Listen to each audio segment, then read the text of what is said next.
Hello Leo, welcome back to my channel. I am Mariana. I will do the vibes inside for you today. Merry Christmas to you. I'm recording this on the 25th of December 2022.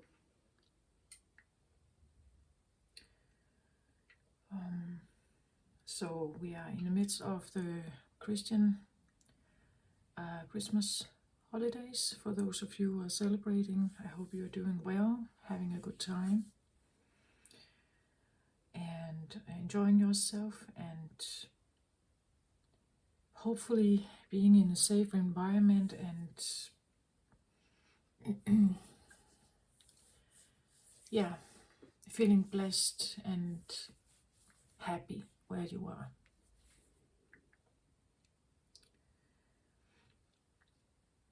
This reading is going to be, as the other readings I've made this time around, this round of readings has been about memories, so historic or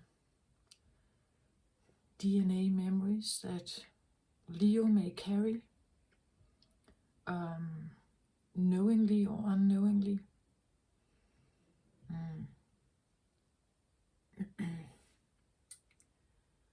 Well, I believe the content of my readings have typically, maybe they are relating more to those people that feel like they struggle in life, that they haven't maybe found the potential, or they haven't reached their potential maybe. I know I have previously read several Leo readings where I get a story that talks something about a Leo was more considered as a dog.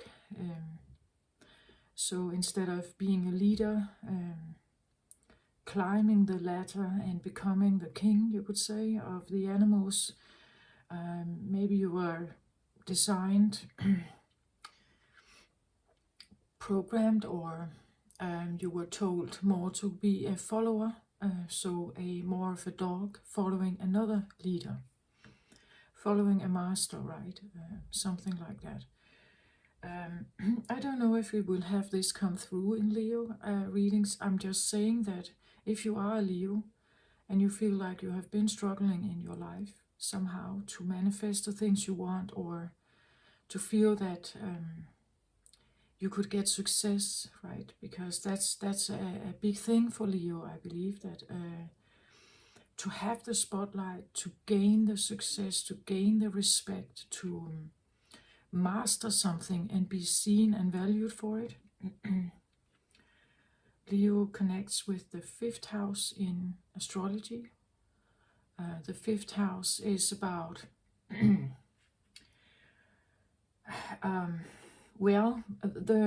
the more fun side of life, you could say. Fun and games, play, amusement. It's about something alluring, something that attracts you, something motivating, inspiring. It's something where you can find your desires, but it can be you could say, in regards to love, at least. I believe the fifth house is maybe a bit immature. We say that the fifth house can be about the child also. So a childish understanding of something, the childish play and fun. Maybe you need to look at your fifth house and placements there if you want to find, let's say, a childhood dream or childhood hobby, something that you found very amusing when you were a child.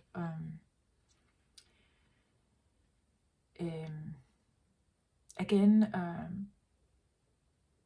there can be something about, I know it's called, I believe there's a term about casual sex in the fifth house, as opposed to the more romantic, more long invested love, which would be more seen in the eighth house.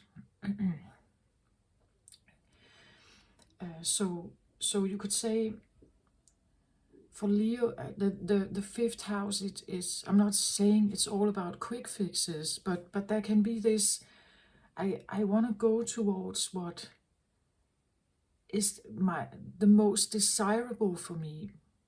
Sometimes it's quick, right? Sometimes it's I want this shining thing, right? I'm attracted to this person, but maybe not for a more long-term commitment, right?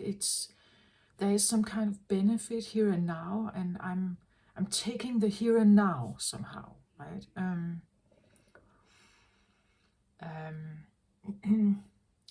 But it again, Leo is associated with being the sun, right? Planetary ruler is the sun, so the bright shining something, right?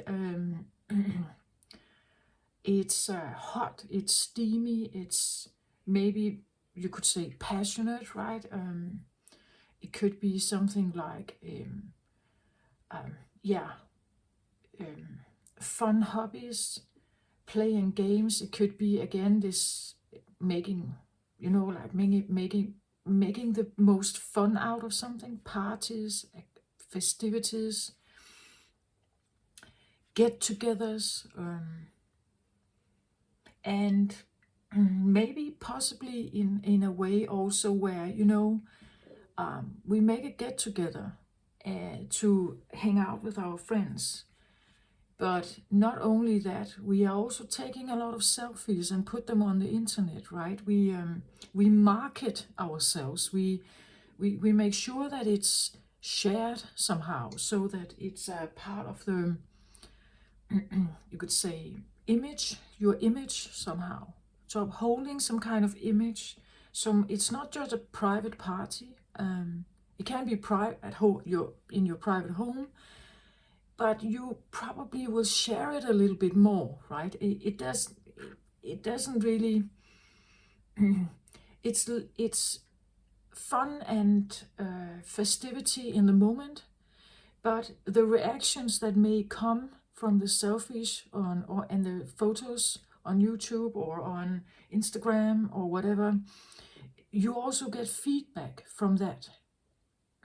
And that's another thing, liking this feedback, liking the in the moment, getting these feedbacks somehow of this, like the big event, something big. We say a lion is roaring, right? Like when they say something, they may have a loud voice. They may want it to spread, like the message is highly likely to be spread somehow, or wanting it to be spread. So the fifth house, but again, it's about the festive times, the good times, the amusement, the play, the fun, the games, the competition, you could say, this idea of winning a competition, or being the first achieving something, or having the best grades in a class, or like being the top of something. So a top achieving something, maybe athletically also, could be like a physically very exhausting job to do. This is where a Leo must perform, right? Or really use its persistence to prevail somehow, and receive the reward of that, the gold medal, or again being number one, right? The winner somehow. That can be a thing for Leos as well. Or for the fifth house, we desire maybe fame. We desire to be a winner. We desire to be the biggest, the loudest, the strongest, the most desirable, the most handsome. You know, there's this of being the most something, the top, the sun. Again, the sun god is worshipped always from like a pyramid, right? So there's something about the top, the peaking is important for a Leo. I believe it's important in the 5th house somehow to have a peak of fun, to have a peak of fame, to have a peak of excitement, even maybe a peak of high. Like, I don't know, if you have somehow dealt with drugs, I believe the high of something is significant. The phallus, right? The symbol of the male, masculine phallus symbol, right? Is a thing here. The peak of something is important. Performance, peaking, a peaking performance is important also here.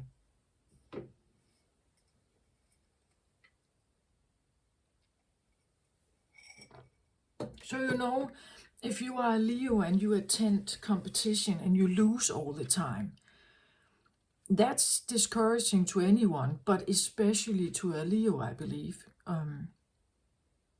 Or if you have strong planets in the 5th house, that would be discouraging, because that's what the 5th house wants. It wants to peak somehow, to have the most highest experience of something, because then it's fun, right? Then you are successful. Then the dopamine is kicking in your brain. You are happy, right?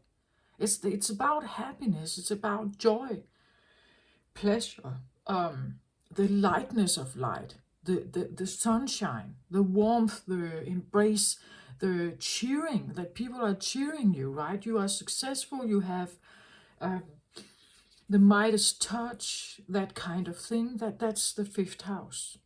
That's Leo.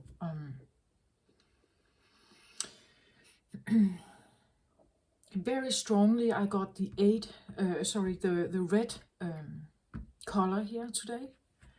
So this talks about root chakra, and we can have all kinds of stuff going on in the root chakra. Sometimes it's not the best. So again, I'm worried that I'm speaking to a Leo where some things were maybe not, I feel like, founded well. Like the foundation. And this is not for all Leos, of course, right? But for whomever I'm reading for, and I don't have Leo strong, so no personal planets of mine in Leo. Whom I'm reading for here, I'm not quite sure, but this can be about the foundation. That's something about your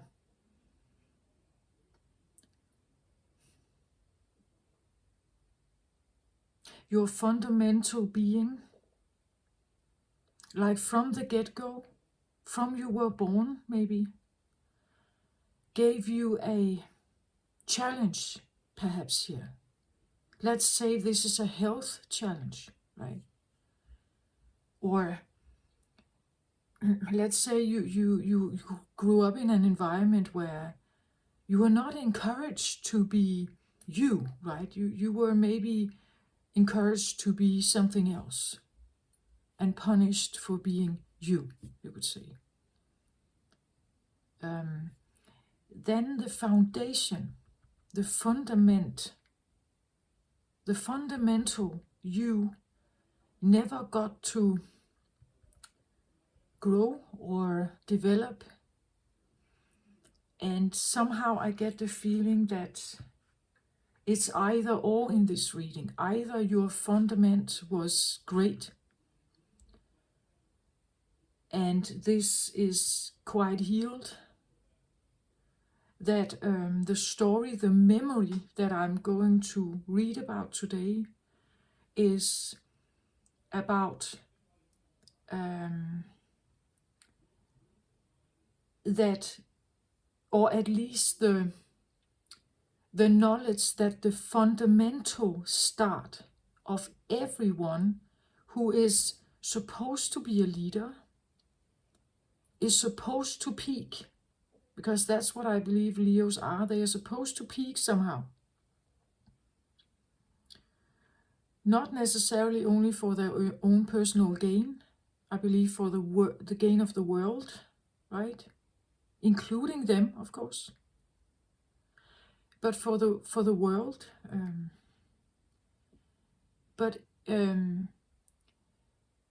that may be what the Leo DNA is holding, that they know that the fundamental beginning is important if you as a Leo is going to peak.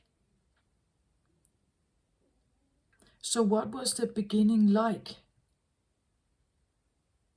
For some Leos, or maybe it's with all Leos, that's part of the karmic thing, that they have to maybe overcome something, show the strength. Strength is also a Leo card. Show the strength that they actually have to overcome something that was a big, big hurdle from the beginning. That's how they build character. That's how they build their strength. That's how they show the world. No. I'm more, right? You can't put me into a box. I am much more than this. I'm the sun, right? You can't box the sun in, right? It's like, that's not even a thing. It's not possible, right?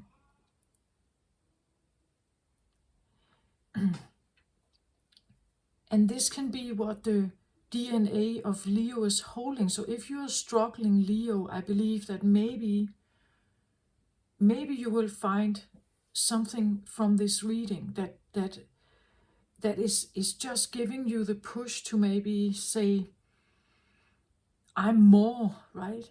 I'm more than, let's say, a dog. Not I like dogs, so it's not personal about dogs, but but dogs tend to follow, right? They tend to want a master somehow. They tend to want, even if it's a bad one, even if it's an abusive one, they are loyal, right? So they stay loyal to whatever master they get. And if that was you, I want to say maybe it's time for you to say, can I somehow become my own master? Let's have a look at this. Can I have a happier life? Can I have a more abundant life with sunshine? With, you could say, peaking? Can I peak in my job, maybe, or in my life? Can I have a feeling of confidence? Can I trust that I'm going to take steps out there? Again, it's fire energy, right? Go-getter energy. It's the personal power center in the stomach, right? And I believe Leo is a massive energy. It cannot, should not, and cannot be held back.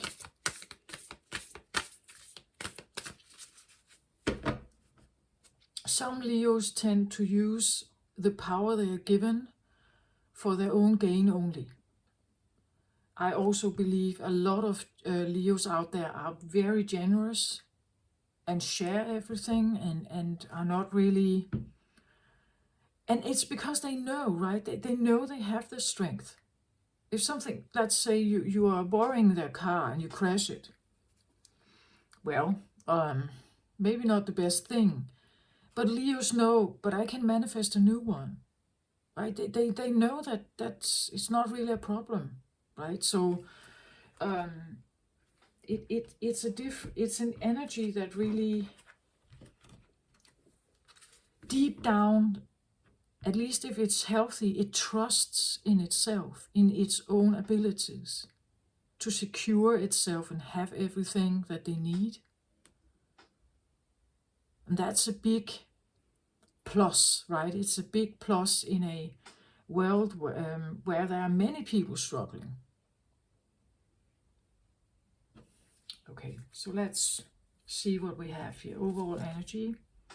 High Priestess. Mysteries revealed in the eyes of Isis.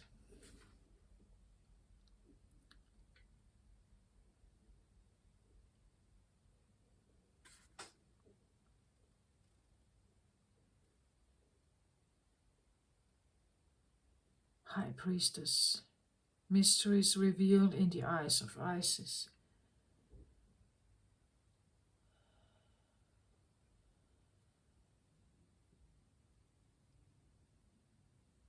Somehow immediately this is interesting.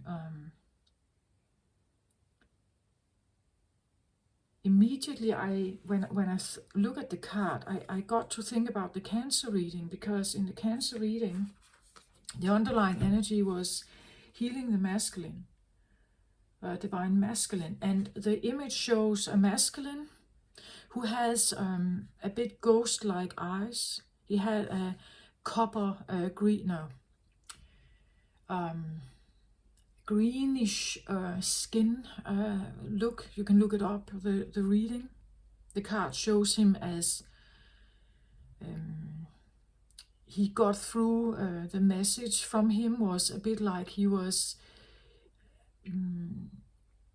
I wouldn't say ghost-like, but he was like a non-physical, maybe, a non-physical a consciousness somehow. And he was positioned here, and in the background there was a big face like this also, where you could see the eyes looking. But he did not have eyes. They were blanked out. They were actually like this one. They were like this, right? They were like this. A bit, you see, if you look, this look like a statue, or it looks a bit mask, maybe, like a mask. It can even come across as not living, not alive, not stagnant, maybe, or a two-dimensional, like a drawing. It's like that. There's nothing here, right? There's nothing in here somehow. That's why I read him. That's why I saw him like I wouldn't say a ghost, but a non-physical, like a consciousness, a voice from beyond, but not in a physical form somehow. His skin tone was also green, grayish. He came across a little bit like a genie, you know, something that is not in a human form. And this is reversed. Like here she is looking, you can see her eyes here. Right, you can see her, you can have eye contact with her, this one. She has human color, but then there's this mask from behind her that has this more dead look, or non-look, not, or mask-like, a mask-like,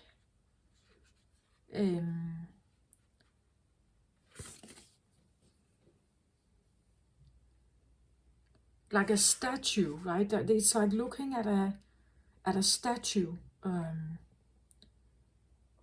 made out of, I would say, some kind of metal here, or stone or something, right?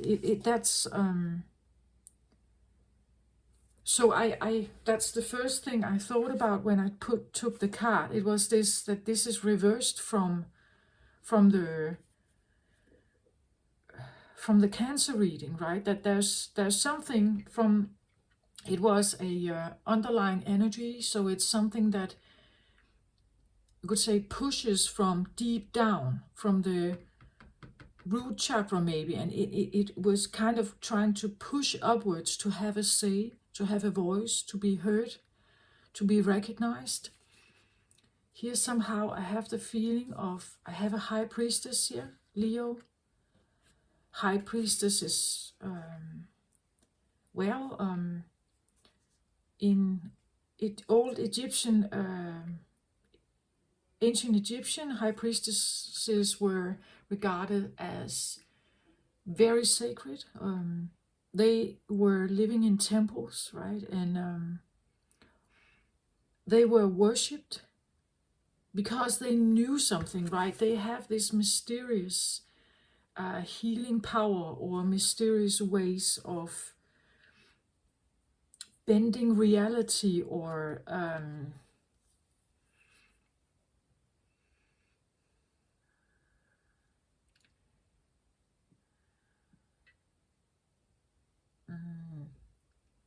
a bit magician-like, right? They have a way of using the elements and somehow have an insight, knowing something. Maybe you were dealing with someone here. Maybe they are on your mind. This could be a mother, right? A mother who I feel like has been or was at some point very much alive and present in your life. A bit the opposite of Cancer reading, where I say that it's like there's a voice.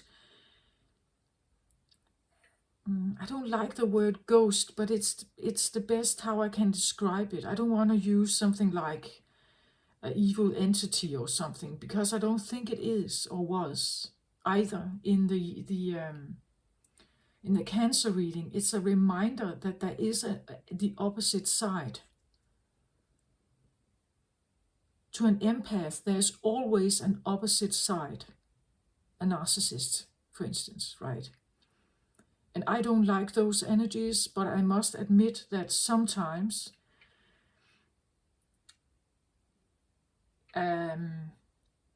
for an empath, it can be important to shield themselves.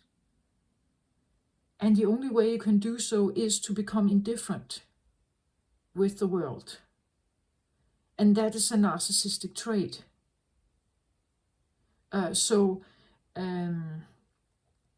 Sometimes to protect yourself, you may, like tip over on the other scale for a moment and then tip back. It's a balancing act. Here again, I have two fires on each side here. Immediately when I took the card, I saw the mask, I saw the opposite of what I saw as a driver for the Cancer reading. I now saw this, and I saw the two scales, I want to say, of fire here.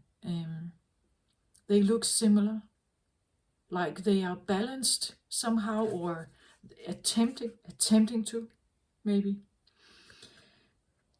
As I said in the Cancer reading, it felt a little bit like a consciousness, a voice in your head, a shadow aspect of yourself. Here it comes across as a person, like this is someone who can be witnessed. They look human, right? They have the right skin tone, and you can have eye contact with them. But there is this behind them. Behind them is this, a big presence. As I said also in the Cancer reading, a big presence here. But it felt it felt like it was not in form in the Cancer reading. Here I think it is in form. So this can be you, right? Maybe you are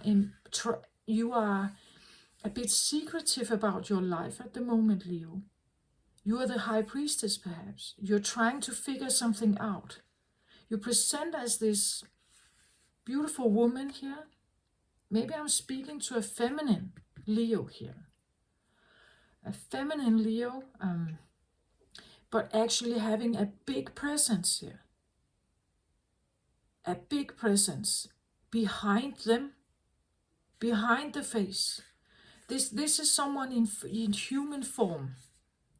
They have been living on this earth, walking, talking, engaging in this life, right? Behind we have I could say this could be someone who, yeah, they have a physical form, as I said, but and they are living, breathing this life. It can be you or someone else. It could be a mother, right? But behind we have this more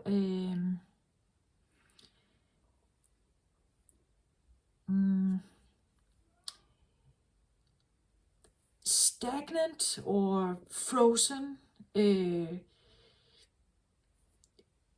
could even say, I don't want to say ghost-like. I hope you get dead. I don't like this idea, but it's the best thing to describe it. They may have a physical presence. They may be in form. They speak, act, say, breathe, everything. You can have eye contact with them, but behind them, there's a big ego, you could say. An ego that is difficult to interact with, right? Because it's like you can't have access, like it looks a little bit like a drawing. You can't have access to them somehow. You get my point? It's like they have this presence. This could be the ego that they have, right? They have a big ego, perhaps. So this is the mask they wear to the world. You can interact with them, you can talk to them. They look like human, but actually they are not really. Or something like they have a big presence maybe around them, like an aura, but an aura of non-negotiable maybe. Like you can't really seem to get through to them, or do you get my point? It could be something you're growing, like you are the high priestess, you are growing something here perhaps. You are the one in human form, perhaps. You look like this, gorgeous. And then there's something here. Behind you, it can be someone who is watching you, right? Maybe they're watching you. And they have a big ego, right? Maybe they want something from you. And they are behind you, right? You are not looking at them. They are behind you. No. So this can be something you're not aware of. That something is watching here. Maybe a Cancer is watching a Leo, right? So this could be the Cancer, right? That is watching from behind, meaning that they're not saying anything. They're observing. They keep silent. They I don't know. It could be the other way around. But do you get my point, that there is someone in physical form? They look rather gorgeous or successful or beautiful. High priestess. They know what they want. They know who they are. They regard themselves as important, I want to say, in society. A high priestess here. Mystery is revealed in the eyes of Isis. So Isis was the queen of Egypt, together with her king Osiris. And Osiris was actually the one depicted in the Cancer readings. Maybe you are dealing with a Cancer, or you have been.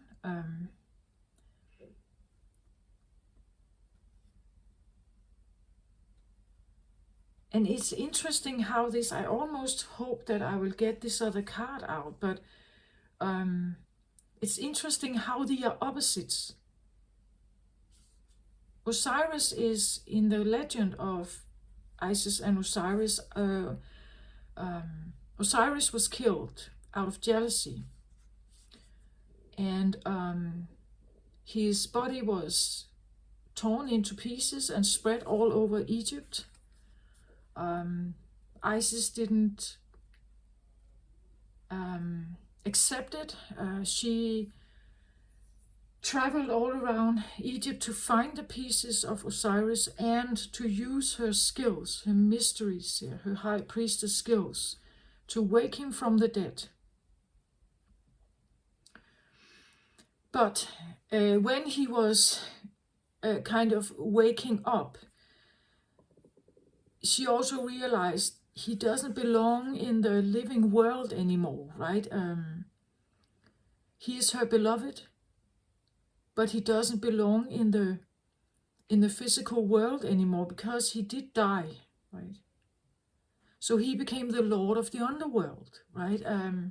So we could talk about something about spheres also, something about the human living sphere and the underworld, the gateways to the dead kingdom, or to the afterlife, right?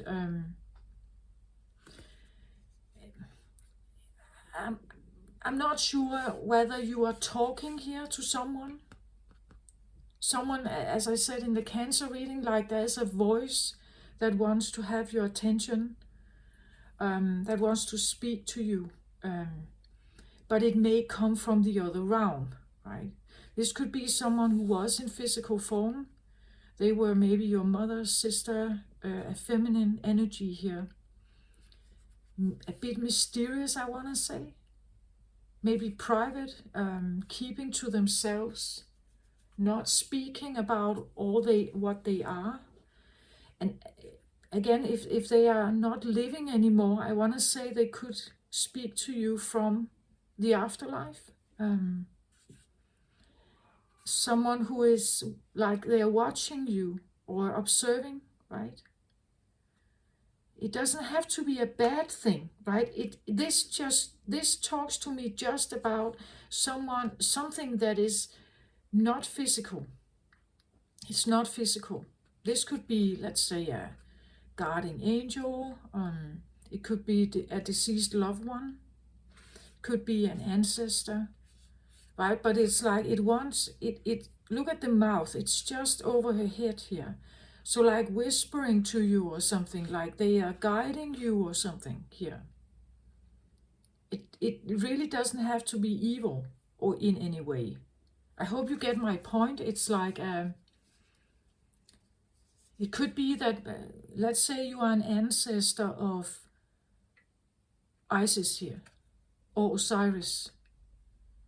So it's like there is this in you, right? It's with you. It's a karmic thing that is there maybe to be explored or to be given or to be grown, to be evolved. And it kind of just whispers this, go for it, or like a guidance somehow here. But it may feel like it's not visible to you, right? It's not in front of you, like you can't see it. It may be like the feeling that it's from behind, that you can't really see this face here, right? You can't see it. It's like, but it's big. It's a big, powerful. Maybe there's a lot of knowledge here, mystery, knowledge here that is supposed to be you. And maybe you just started your travel here to embrace whatever that is. I hope you get my point, but I get the feeling of a balancing act here. And we see it's fire, right? It's fire.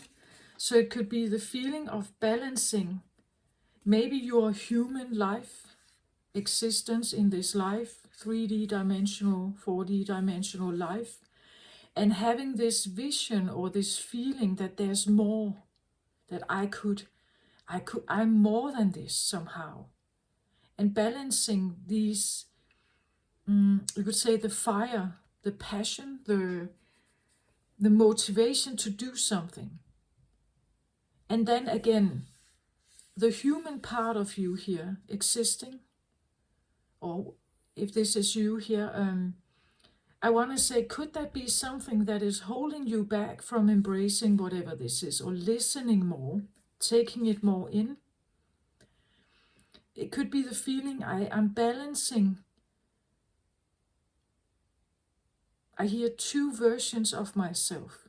I'm balancing the little human I am and the one I'm supposed to grow into, or I'm supposed to listen to this otherworldly guidance maybe, and I'm balancing two of them somehow.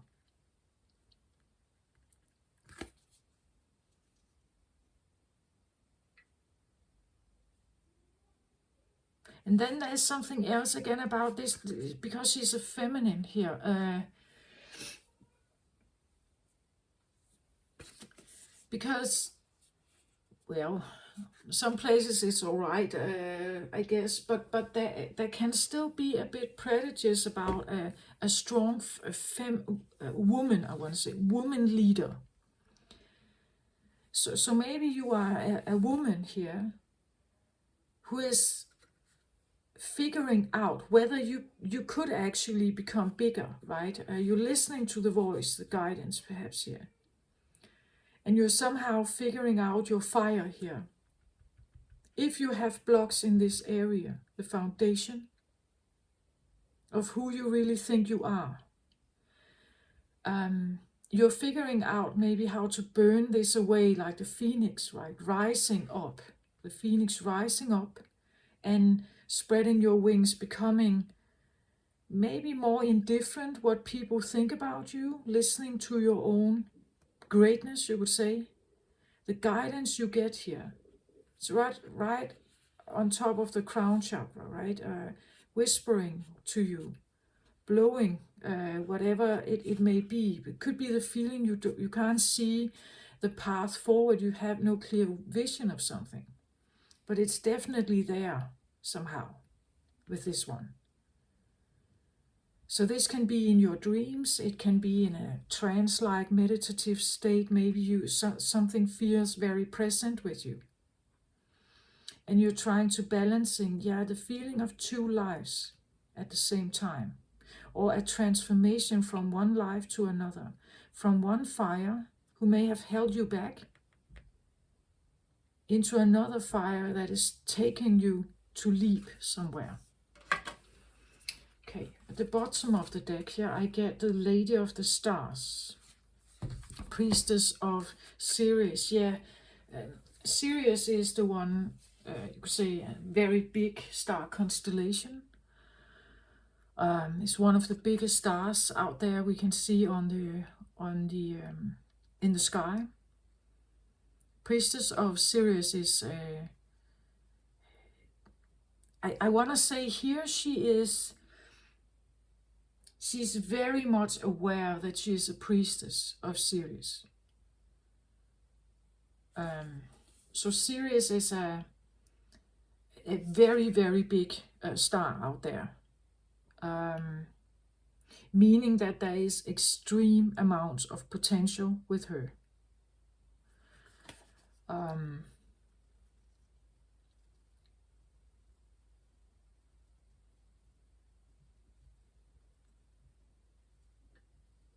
And I just get the feeling she's and this is the driver over here, underlying energy. It's what's driving. She comes from here.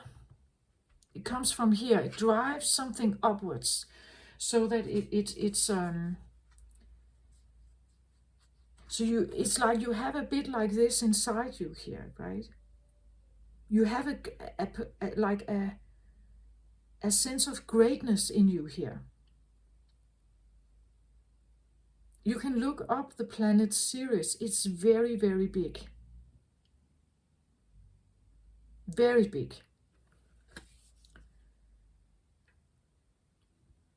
So we talk about great potential for knowledge here. I believe I'm somehow guided by Sirius.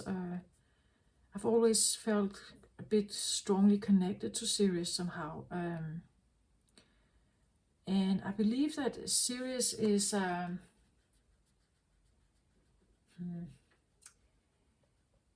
well, you can look it up, but in my personal opinion, the guidance I receive, I feel like sometimes is a bit out there. It can be a bit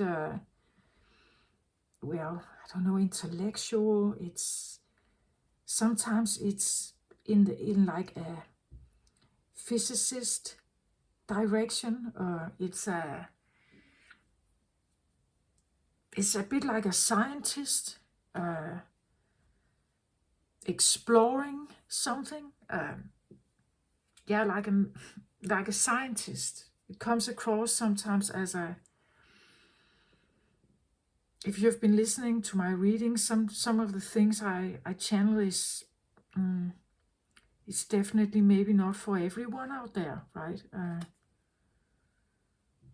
I can even sometimes be a bit stunned myself what I'm talking about. But the point is that there is something here that is very clear. There is nothing here that talks about her not being clear about who she is. There are no eyes here that look at her, or and she is moving, right? She is in movement. Maybe she's dancing here. I get like a dancer here, like she's dancing. I hear like dancing in the winds of change somehow. I see her like she's moving, right? Moving from like side to side, dancing.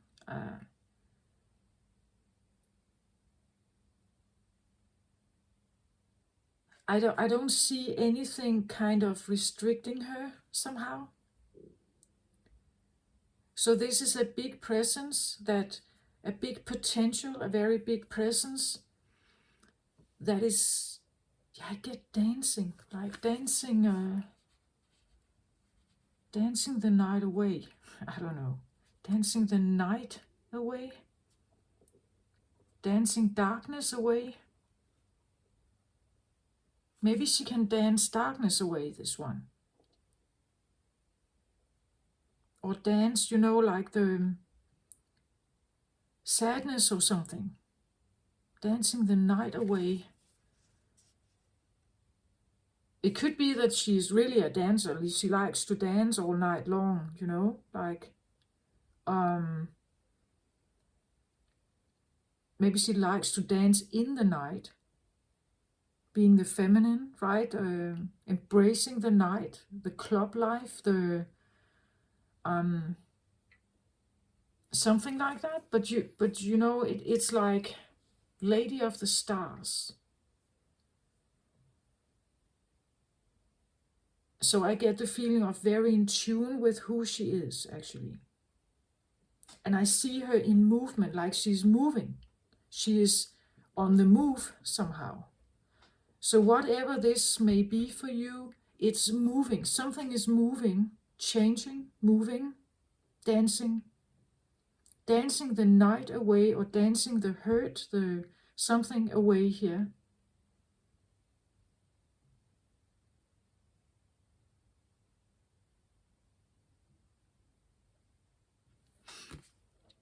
I think this could be her, right? She is, she can be the one here who is inspiring you. Again, I said Sirius is very big. She could be the one who is trying to speak to you here. She's trying to convince you or to influence you. But maybe she can only do it through the night, when you sleep, perhaps. Maybe she can only dance when you sleep. Dancing the night away, right? That she is present when you sleep. And when you are awake, when you walk about life, you only have this feeling of something present, or alongside you. You hear something, you like a whisper in your ear or something like that.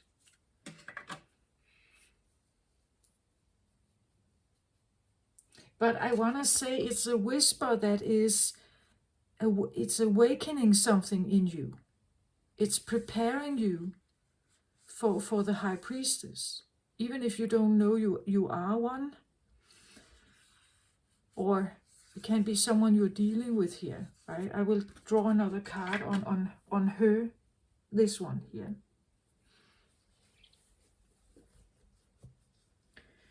But there's something dancing. I feel like moving, transforming, molding, and it comes from deep within, and is a driving force that is kind of pushing the Leos here, pushing Leos to dance their dance.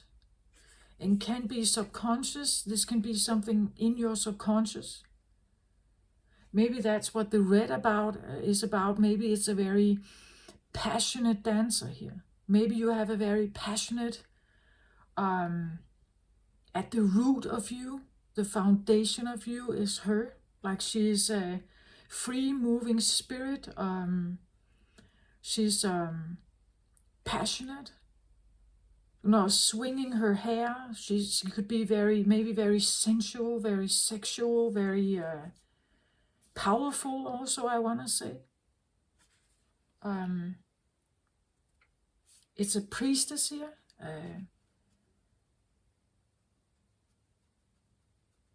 Priestess dancer. There were actually dancers in some of the ancient temples, and they were priestesses.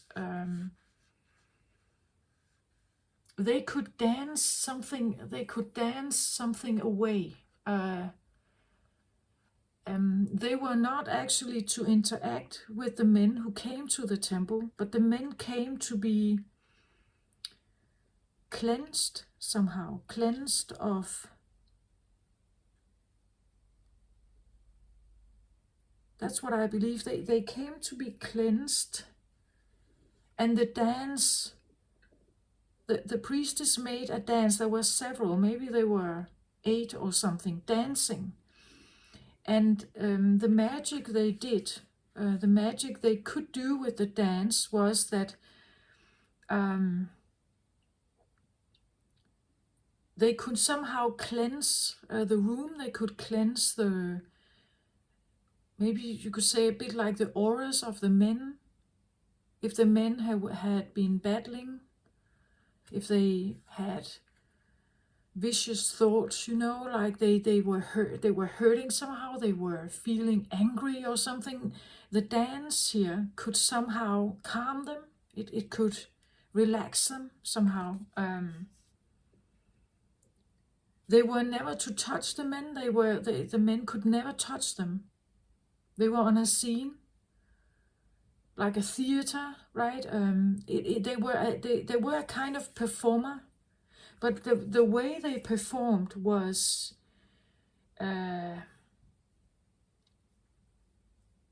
like a purifying, cleansing, detoxing dance somehow.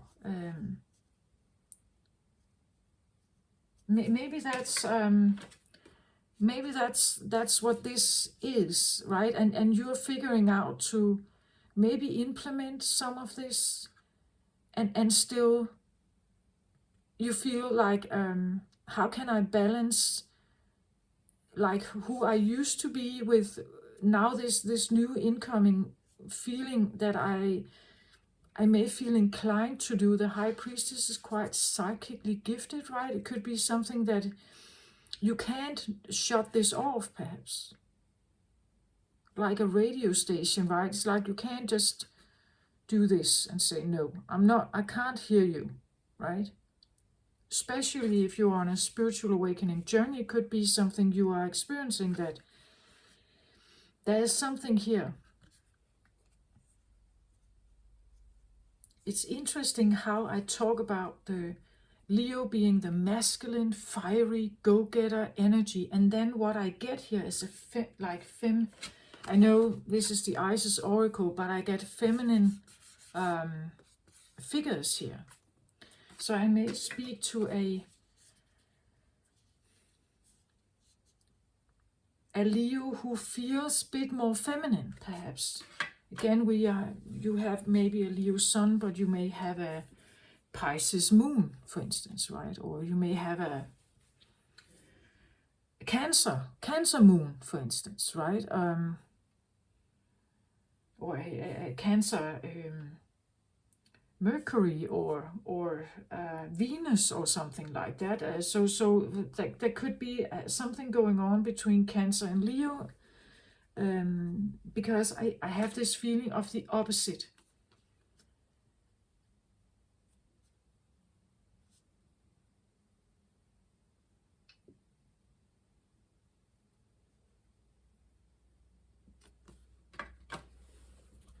So let's have some cards on, I would like on this one, not here, but this one, I would like a card on the one in human form here. We can see her, she is visible, she speaks, acts like anyone else, but there's something, I don't know, blowing, whispering, like, it could be, maybe she's whistling, hissing, the feeling that something is touching you or arriving, could be like a feeling of ringing in the ears, something like that. If you can't seem to interpret what it is, I feel like it's definitely there. You may not know how to interpret it still. But I get the feeling again of a strong, I get dancer, purifier,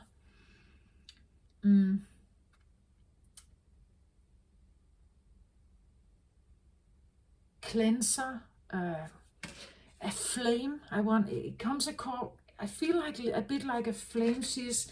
It's a dancing, yeah, a bit like like when the flame is kind of dancing. It could be the feeling of an inner flame that is changing something for you. A dancing flame of like a candle. You know, when you put a knife in the candle, you're cleansing it, right? You can, it's burning away bacteria. It's sterilizing something. Are you maybe you have someone here who is sterilizing something for you? Like burning away bacteria, right? Burning away the scum, the dust, the dirt, a sterilizer or cleanser, as some kind of cleansing, a moving, cleansing priestess here. That's what I feel like she's doing house cleaning, right? Dancing around in your root chakra. Could be the feeling that you have like a vibration around the root chakra at the bottom of the spine.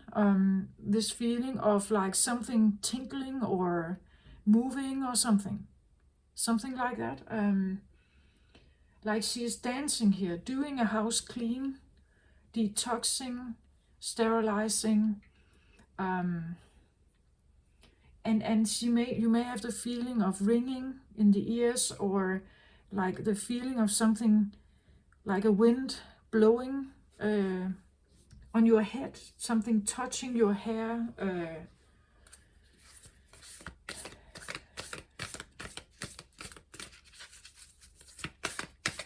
Again, this could even talk about, and I actually did that quite a lot before I started your reading, like smudging, cleansing, you know, like I had this one, right? I can do it again. So And I do that. I put it in the flame here to activate it, to get it to burn. And then it's like the smoke is cleansing the area, right? That's actually what I feel like. It's like a cleansing feeling. Could be the feeling that you need to do an internal house cleaning your lower chakras, any kinds of blocks that somehow may have been withholding you from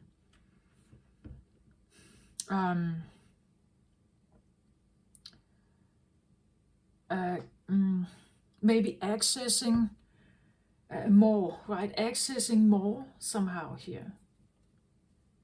And maybe feeling you need to do this in private, not inviting many people to know about this. Letting something grow slowly but surely. The more and more you cleanse from this, the more solid and the more solid, structured it becomes, the foundation. To build something new, to be something new, right? Let's have it. I want a card on each of them. This one in particular, and then this one. Because I think she is the one speaking here, right? But I feel like it comes across, I want to say more like it could be like a dancing flame. And this idea that the flames sterilize, well, they burn. They can be destructive, but they can also sterilize something. Maybe at some point you feel a bit of both.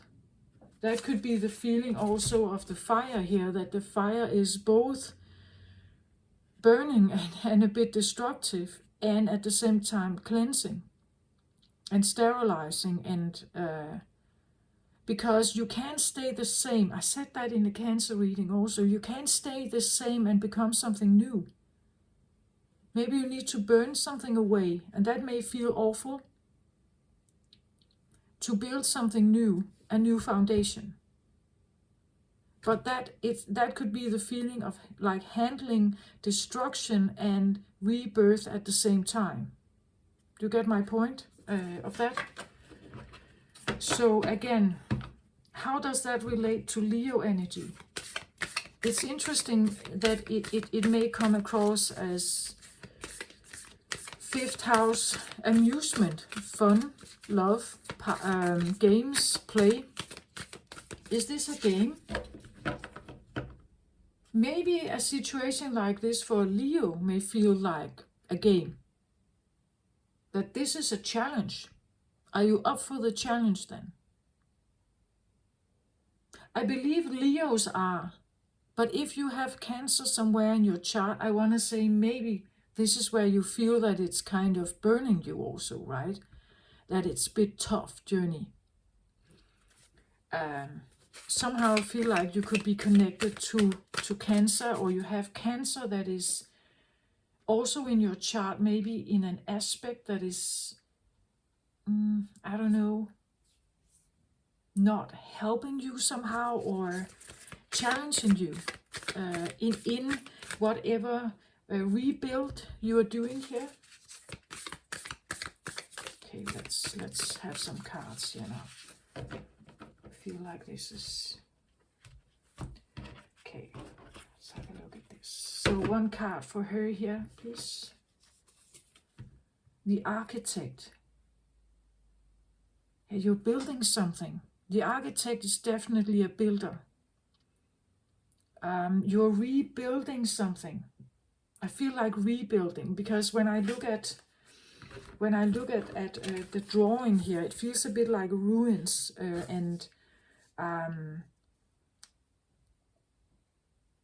the Architect is the planner, right? It's the drawer, it's the creator, it's the one that's what I feel like. Someone is in a human form here, is a creator. Could be the feeling of being the one in charge, the one who is steering everything, the manager, the leader, I'm the one who is doing this. I'm creating this. I'm building this city, this business. I'm building this family. Again, she is a feminine. She can have children, right? I'm the architect of everything, right? There could be a sense of grandiosity with the architect. We have the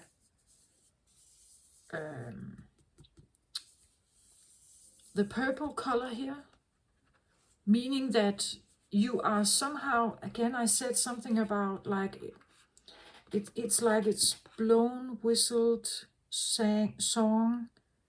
Something is right above her crown chakra here, like receiving messages to rebuild, build, restore, cleanse, detox, and then you know, like maybe destroy and rebuild. That feeling, destroy something that doesn't work and then rebuild. That's what I feel like here.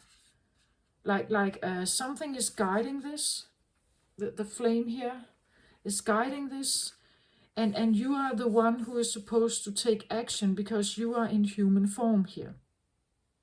Doing it a bit like, because for the high priestess to rebuild something, she has to listen to the guidance. It's the guidance she has. She's always guided, intuitively guided somehow. And it's a big one here, a big guidance, a big feeling of maybe a mission, or that I need to create something big, like I have a big mission in life, a big purpose maybe.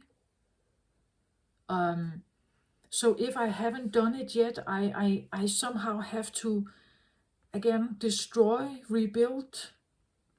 I have to rebuild my foundation so that I can become the architect here. This can talk about also the architect of your life, taking your power back. I want to become the leader of my own life. I'm guided here to become the leader of my own life, to think about myself, to create what I want to create, to think less of how people may respond to what I'm doing, to keep my flame active, right? To keep my flame active here, trust in it, trust in the guidance that I get. To be the architect, to be the master of my own life, to create, to be the leader, to draw. The architect is usually drawing, right? To draw the palace I want to live in, to draw the city or paint the city that I want to live in, to paint the environment, to have a big impact on the world. Let's say you would like to create an pollution-less world. So now I'm creating a water cleansing system, right? I'm a designer. It's a designer energy. I design something that may have a big impact on the world, perhaps here. At least a big impact on my life. Maybe it's a good idea, so I can sell it, I can become, I can have an impact here. Because I can design something, build something, create it, draw it, describe it. The vision I have in my head, I can describe it, draw it, paint it, sing it maybe, or but I have something here that I want to design. This could be my life mission, my life's work, something like that.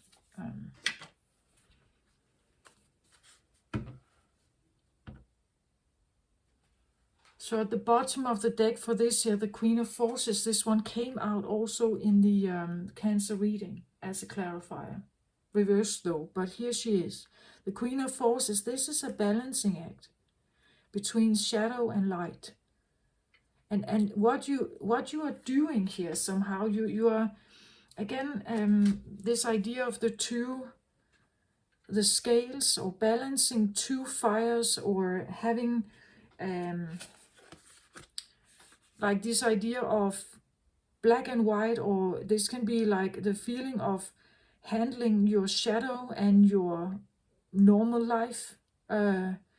So like both is at play now, that you are trying to handle both at the same time, or you're balancing them, you are having equal access to them. You're equally okay with your shadow as you are equally okay with your sun attributes, right? It could be, as I said, dancing the night away, that you're becoming acquainted with your night aspect, you could say the moon aspect, the night aspect, and you are dancing here, that this is not a problem, right? That you can handle this somehow. This is what you want, I think. It's a part of it that that you are maybe balancing this idea of becoming your own leader now, your own person, your own being sovereign, right? And taking action on that, planning it, writing it, like making a sales material so someone will buy it, or you can have something designed here and then put into production. But you have to balance this side of you, this idea that this is a brilliant, good idea. I can earn a lot of money here. I can have success here. But at the same time, what if nobody wants to buy it? What if it's not good enough? What is if I'm probably just dreaming? This will never be, like balancing these two things inside you. Something speaks for the design, and something may speak against it and keep you down, keep you, not peaking. So you're balancing, or you are feeling both of these elements while you are figuring out how to become the leader of your own life here. That's what I feel like is at least part of what's going on here. So can we have a card on the flame here? I want to call her the flame, the Sirius flame. Feel like a dancer. She's cleansing, detoxing. If we look at Sirius as a planet, she is always regarded as this very bluish white light.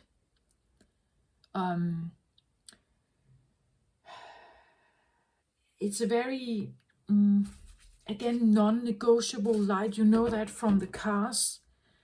When you're driving at night and a car is coming towards you, some of the lights, they are warm white.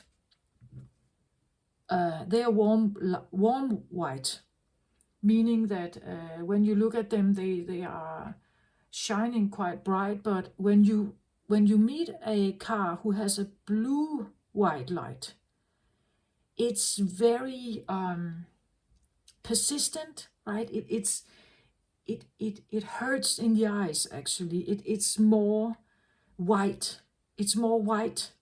And that may be the feeling of Sirius here, like it's something you can't just shut it down.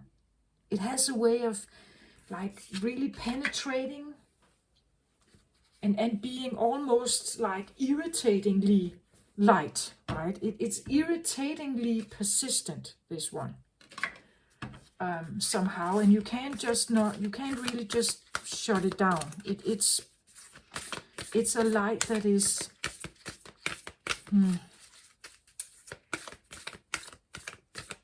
I hope you get my point with the blue-white light. It's just very sharp, very sharp, almost blinding light, right? It can blind us.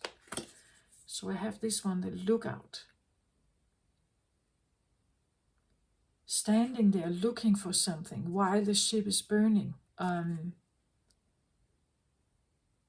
being on the lookout.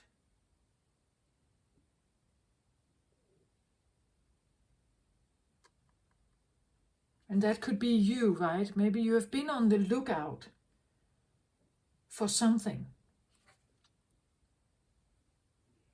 Or someone is on the lookout for you. Again, here we have the flame, right? Like the flame here. And you are looking for some way, can I just leave this ship? because this can be a bit overwhelming, this one, right? Is there an island nearby? I can jump off this ship. I don't want to be on this journey, perhaps. It's biting me in the tails here. I'm feeling the heat of something here. So now it becomes, aggressively sharp. And the balancing act of this could be a really challenging time, perhaps. I really want to know who she is, this lady of the stars. It's interesting because the stars in the universe, they shine extremely bright, right? They cannot be ignored somehow. Sirius is one of the biggest one we can see on at least the upper hemisphere.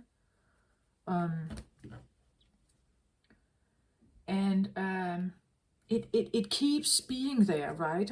It keeps being there. They live for billions of years, or they shine for billions of years. Extremely persistent, sharp.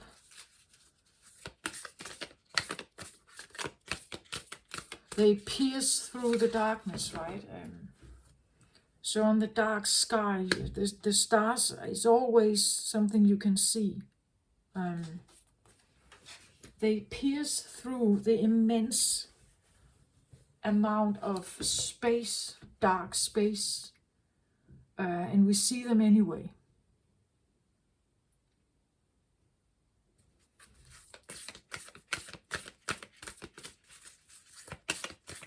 So I feel like you have a rather glowing, dancing star here, or flame inside you. I really feel you have that. But activating it, trusting it, maybe taking the risk and go with it. It is this balancing act, maybe, right? That you have been, maybe you've been doing it all your life. Maybe you felt that your foundation to go out there and just go do your thing may have backfired. Maybe you have too much night here, too much,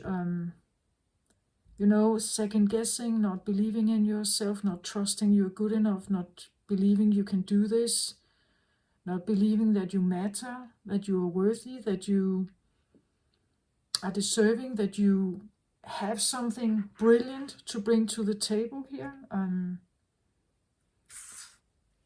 Right, something like that. It's so battling, I want to say, battling or balancing like low confidence. Okay, so Lady of the Stars, the Oracle of Delphi. See, Oracle? Literally, Oracle of Delphi.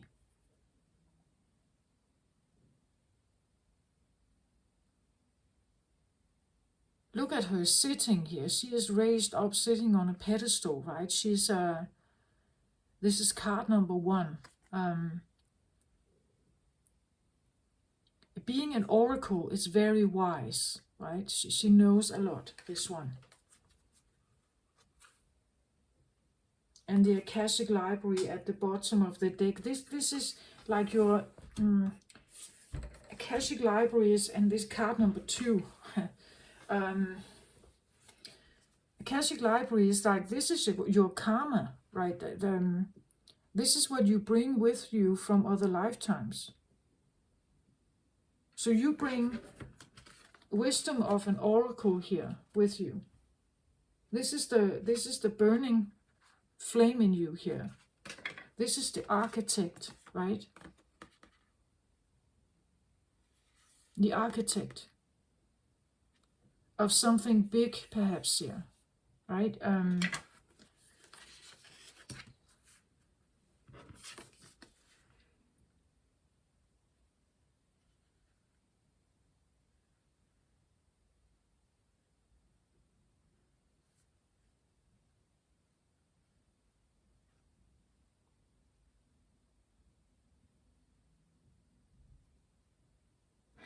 I think she's a storyteller somehow, because it's like he stands here in the background with like a scroll or something, ready maybe to write down what she may be singing or tuning into, saying. And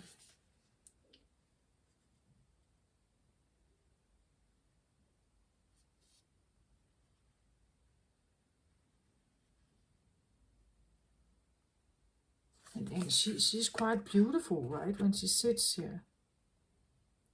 I see her a bit like a performer. Again, this idea of like maybe a dancer on like a theater scene or something. The way she puts her hand out like that here, like a gesture or a dance movement. But still very elegant. I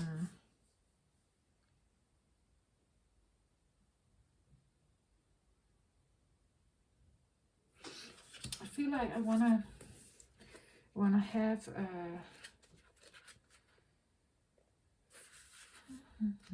from the book here, just a little bit maybe more on the oracle here. The Pythia, or the priestess of Delphi, sits upon a high three-legged seat. Steam gently rises from a small fissure in the ground. Nearby, a noble priest prepares to write upon an open scroll. While the Pythia physically receives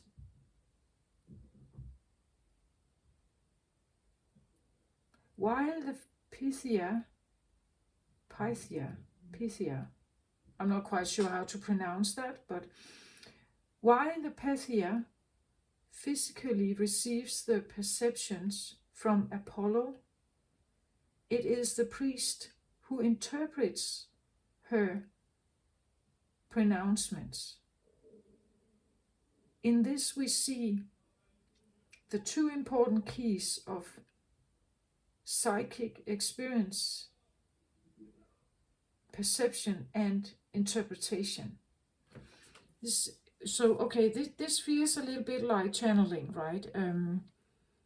So someone sits here, a part of you in here, this dancing flame here, is receiving some kind of message, but the message is interpreted through, it could be the feeling of the dance movements, right? The dance movements, the feelings she has, or the what stirs within you, what is stirred within you when you get in touch with this here. What is stirred within you, and then how to interpret that. How is it written down, or how is it to be conveyed to the public? How am I supposed to, again, as I said, write it down, sing it, paint it, poet, all kinds of ways to put it into writing, or show it in a picture, give it a tune somehow, give it a tone, so that other people can understand it, right? So that other people may be able to build with you and understand what it is you have received here. What message have you received here? from Apollo, it says. The perceptions from Apollo.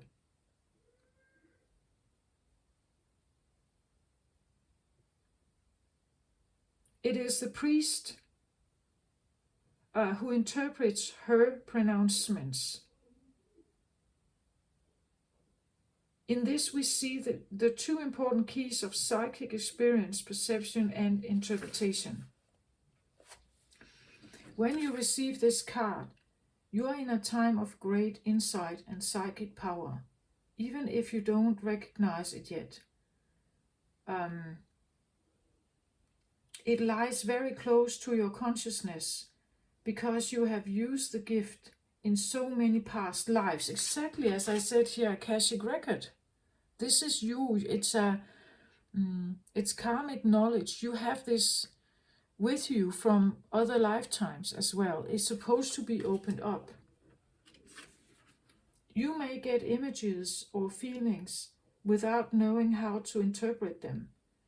Take note as you practice both your psychic perception and your interpretations, just as they gave the Oracle of Delphi a profound awareness. Your psychic perception and their interpretations give you a powerful insight and an Akashic vision of the world. Akashic library, right? As I said, Sirius can be very intelligent. It can sometimes it feels like it brings a lot of scientist-like, historian scientist-like ways of interpreting the world. And it may come because you have lived many lifetimes with this knowledge. This is quite interesting, Leo. You have something very beautiful to bring to the table, but as I said, maybe you don't know how to interpret it yet, or you can't seem to figure out a plan, or it feels random, maybe. Like I get these like inputs, but that's what I feel like. There is this feeling of the oracle, right? That something here, something is speaking to you, and it's big. Oracle, right? It's big. It's a big knowledge from the Akashic record here. So there's a library here of knowledge. A lot. There's a Wikipedia here, right? Of knowledge that you have access to somehow. And it kind of, I feel like it comes to you, but again, you can't see it, right? It's not in physical form. It doesn't. Again, it could be the ringing in the ears, the feeling of something just slightly touching you. You can't seem to just maybe, you get ideas, but don't know exactly maybe how to put them into like reality, like build from it maybe yet. Maybe you have the feeling that I should build something, the feeling that I ought to. Just the feeling that I'm here to build something. That's what I know. I know I'm here to build something. I just don't know how. I don't know how yet. I'm taking one step at a time. I'm not quite sure how to interpret this yet. It seems like you should be able to have access to quite a lot of information at this time.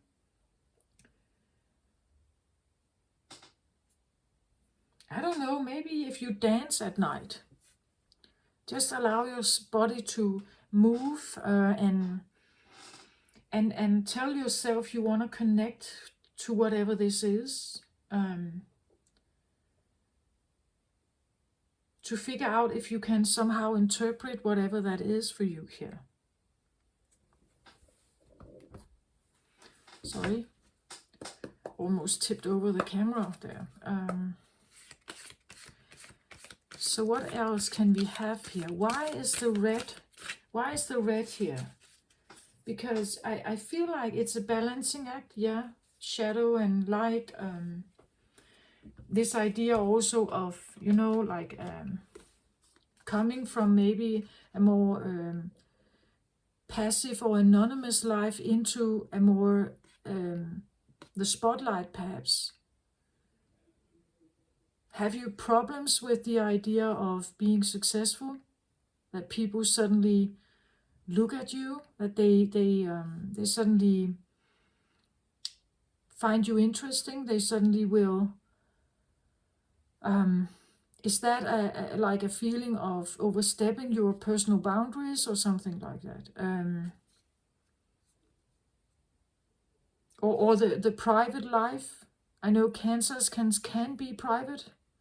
So if you have like a feeling of that I'm part Leo and part Cancer, so how do I balance maybe these two opposites, you could say? Moon energy is Cancer and Pisces, right? These watery, feminine, dark, operating in the private sphere, in the hidden realm, in the subconscious intuition, as opposed to the more outgoing life, what I show the world, how I show up in the world, what I say, what I speak, how people can see me, judge me, speak about me, and so on. Like balancing these like two elements of you perhaps here. So there could be a feeling of like that the emotional side, if you do have Cancer somewhere strong aspected to your Leo perhaps, to in the fifth house, or to your Leo placement, there could be something about like a dynamic of back and forth, not knowing or not feeling good in the Cancer energy, maybe unfulfilled, but at the same time also fearing the Leo success spotlight, whether your private life can mix with that kind of dynamic. I hope you get my point of that.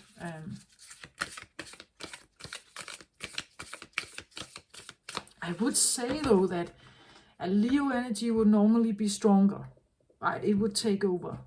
It would go for what it wants. So somehow there is a feeling with the red here that something stopped you at some point from not embracing this. It's underlying, so I feel like it's stirring and it wants to come forward. It's just it seems like you're struggling somehow with it, or you are figuring out to balance it.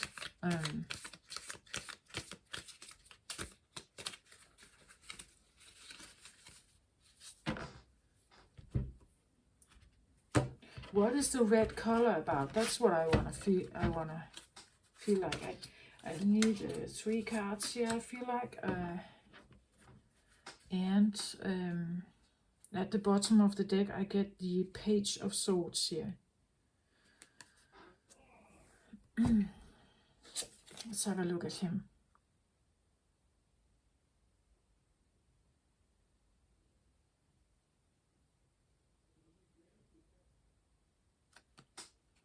So immediately when I look at him, first of all, his body language.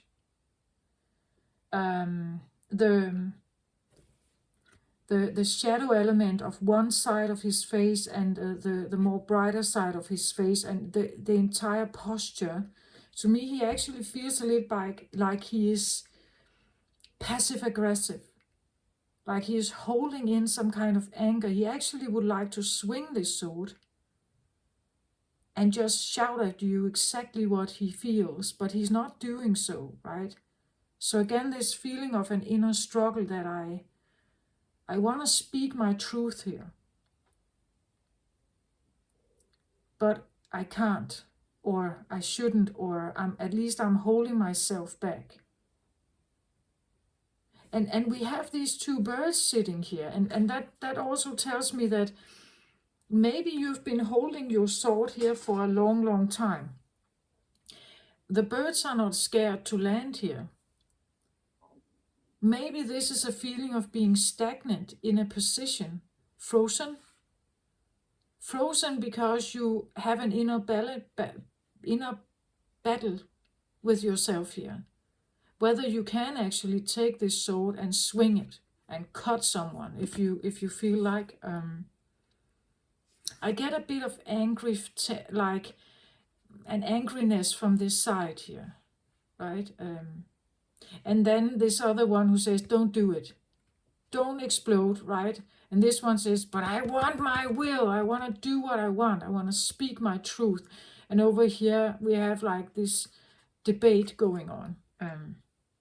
This feels a little bit Gemini-like. The page here again, and a young child, maybe, childlike, inner child perhaps, inner child of yours that is struggling with the words, with speaking your mind, with, again, the birds are landing here, not be taken seriously. Maybe the feeling that even the birds are not taking me seriously. I'm actually quite angry. And they're just sitting here like, that's not to be regarded. It's not to be taken seriously, right?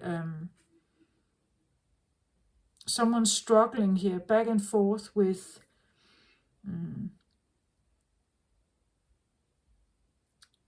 being indecisive about speaking,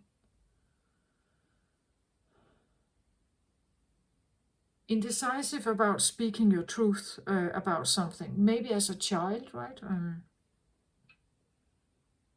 Again, remember, if this was you as a child, and you actually hold the information of the oracle here.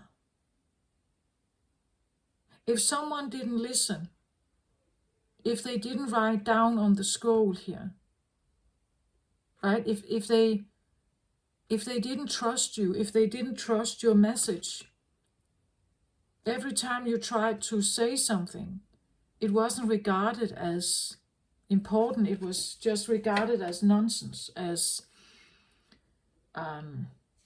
not to be taken very literal. You're just a child, right? You are not to be regarded much, maybe. The feeling that if I speak my truth, I'm ignored, maybe. The feeling of being ignored. And maybe also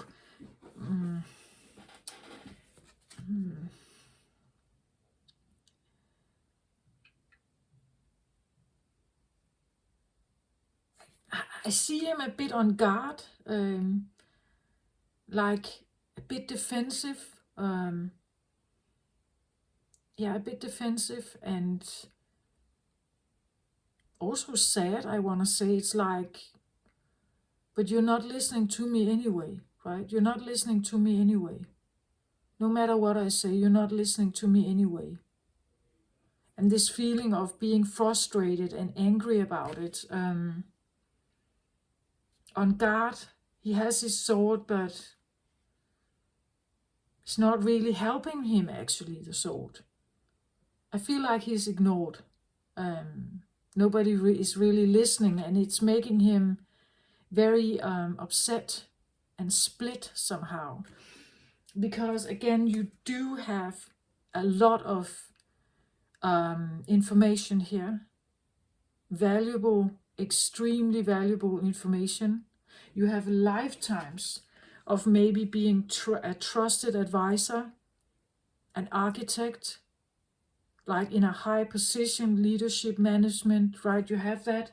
Historically, you have past lives being adored, maybe, being worshipped maybe even for your guidance, your information, your talent, your wisdom, your magic.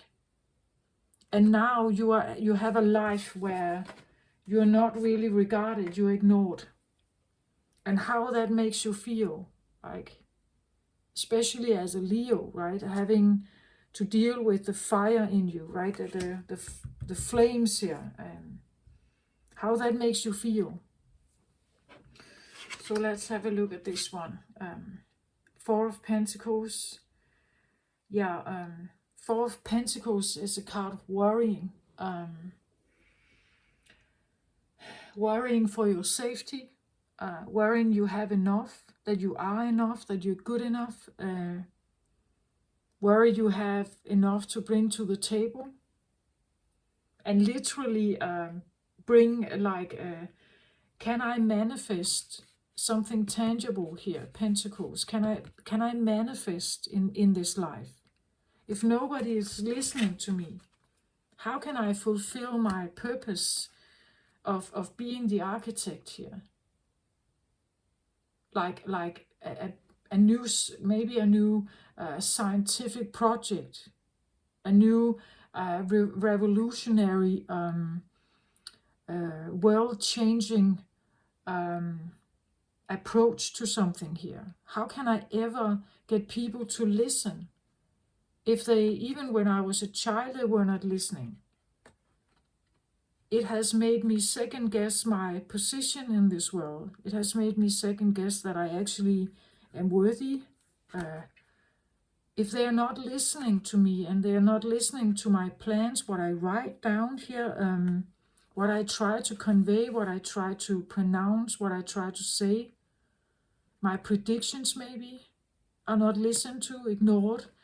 It makes me second guess myself, that I don't have what it takes. How can I somehow manifest in this life then? How can I earn money? How can I have the job, the prestige that I normally or usually have experienced in other lifetimes here? How can I have that? It probably made you second guess yourself here. Again, the red color, right? The red color, it made you maybe second guess yourself here, right? And how you could be talented in this life. Again, as I said, you may have tried to build something here, but always worrying whether you would be good enough, if people would listen, if people would take you seriously and trust you, right? And even trusting yourself. It could be the feeling that you even got to the point where you were not sure that you actually were right, or you were not sure you had the answers. The foundation of whatever you tried to build was unsafe somehow, uncertain.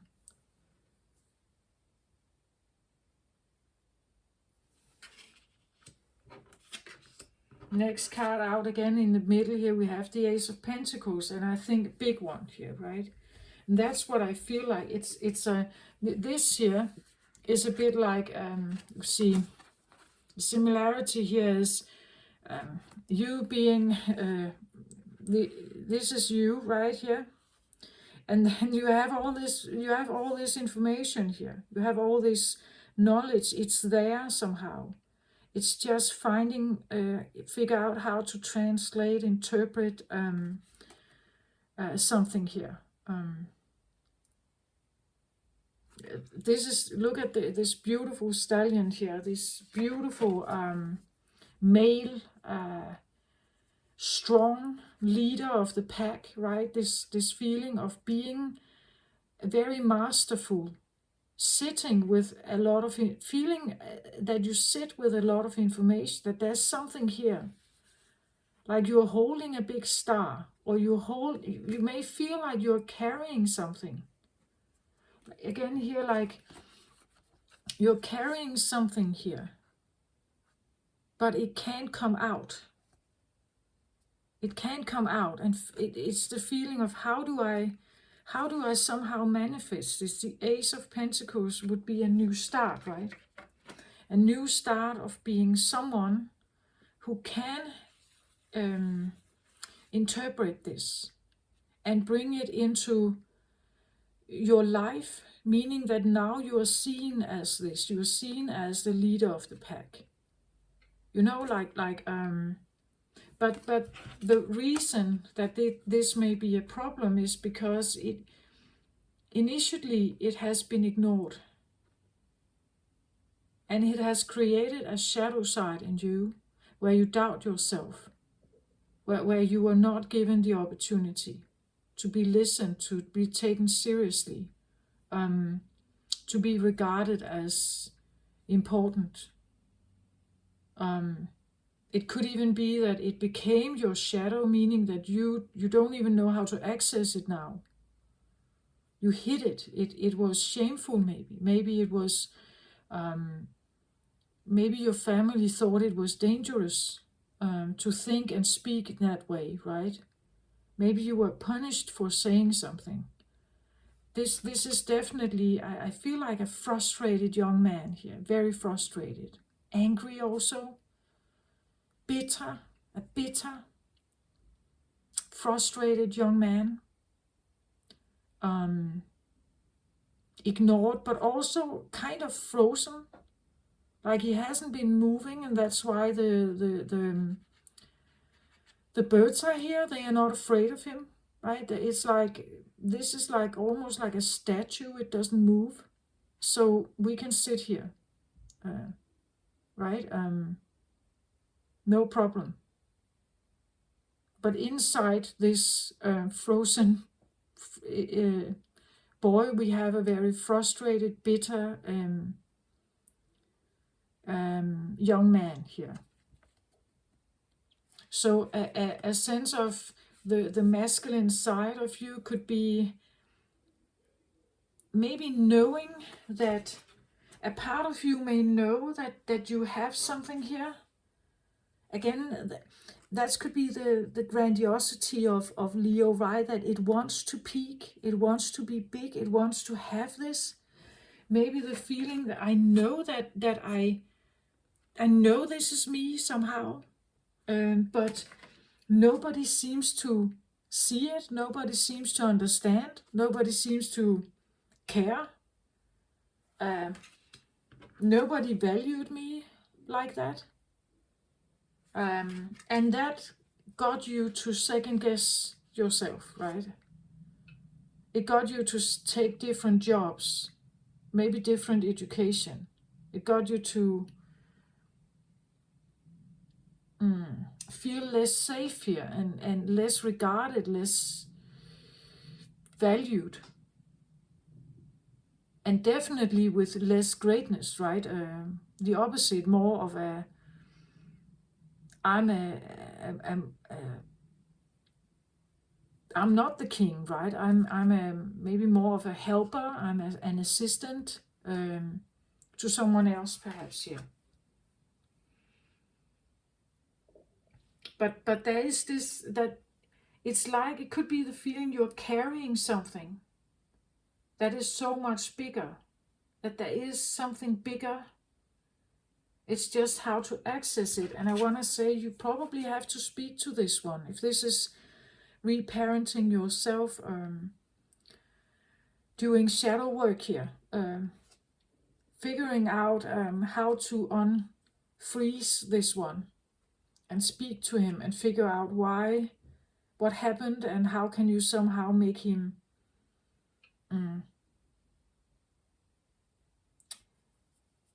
interpret or voice himself here.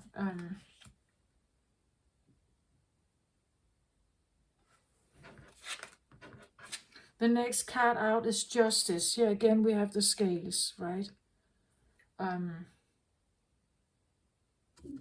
Justice is, well, this I see as Libra energy. Libra is Venus, balancing the yin and yang also here. So the shadow aspect of you, figuring out what that shadow aspect is. And she has a sword here in the middle. And get to yield this sword from both aspects of yourself, so that you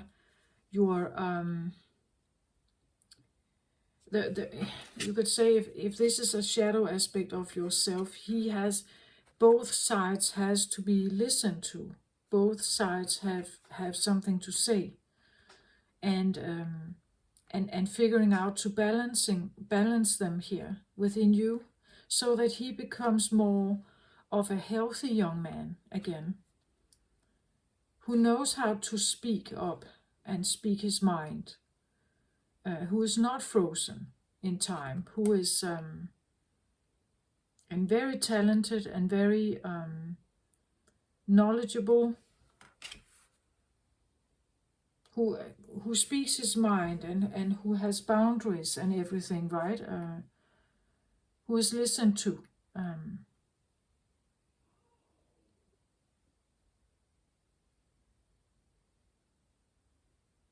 Yes, interesting. He comes across a little bit like a statue, like he's not moving.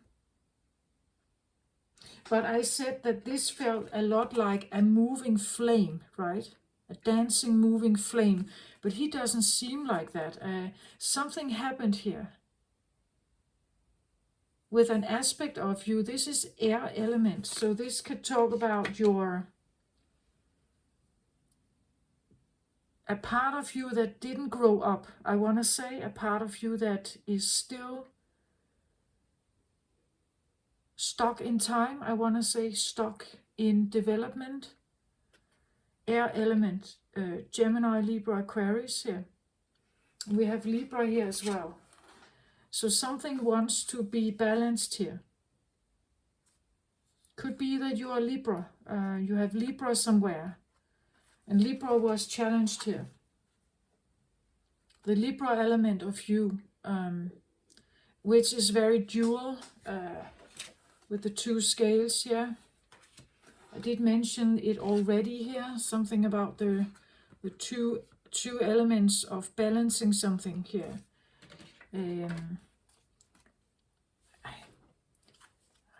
Yeah, maybe Libra here, Libra.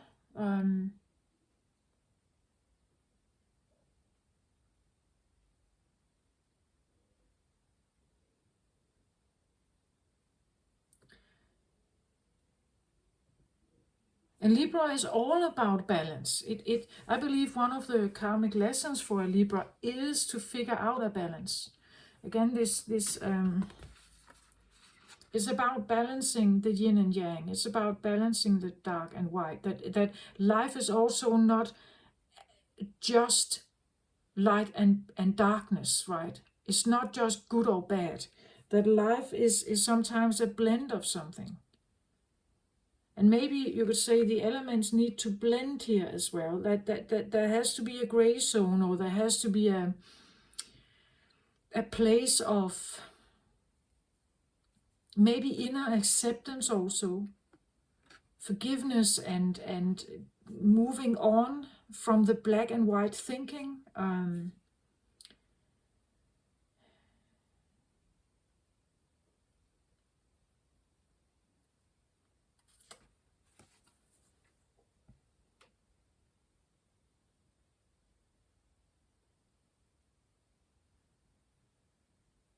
That everything in life seems always in opposition to something else.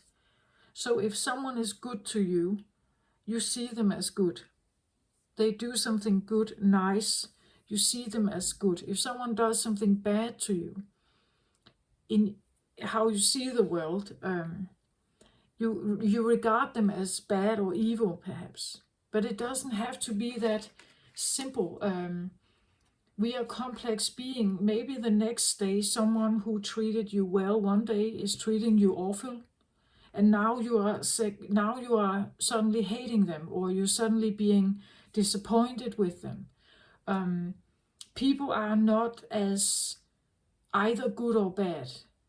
Like, we all have elements of both in us. You too do that. And therefore the shifting between this is a rather human thing. Right? You can have a little kitten who is very soft, and it can be a beautiful pet, and you can It just lays there and is pouring, and it looks very harmful, and it's very soft to touch and everything. But a cat can also be a predator, right? It can hunt down the mice and eat them, right? It's not only to the mice or to the mouse. The cat is a dangerous predator, right? So who is watching the kitten? A human or a mouse, right? So it depends on who is watching, who is judging the situation, who is considering the situation, and the cat and the mouse and the human involved in this case. There's always something that could be seen from the other perspective, depending on who is watching or who is judging, who is saying something, who is critical maybe of a situation. And it seems like someone has been critical to your situation at some point, but maybe they were not right? It was just their interpretation. Whatever happened here may not be, it was just one version of something. Maybe it was a parent who criticized you here. But what if your parent was not, a parent never has universal knowledge. It never has all knowledge available. They interpret from their point of view. So maybe it's possible to get over whatever block this is, right? That's why the justice is here, right? To somehow clean this up, I feel like. To make you somehow see that you do have access to some of this. But maybe you need to trust your voice again. You need to trust that voice, that intuition, the feeling of guidance, or and not hold on to the past somehow.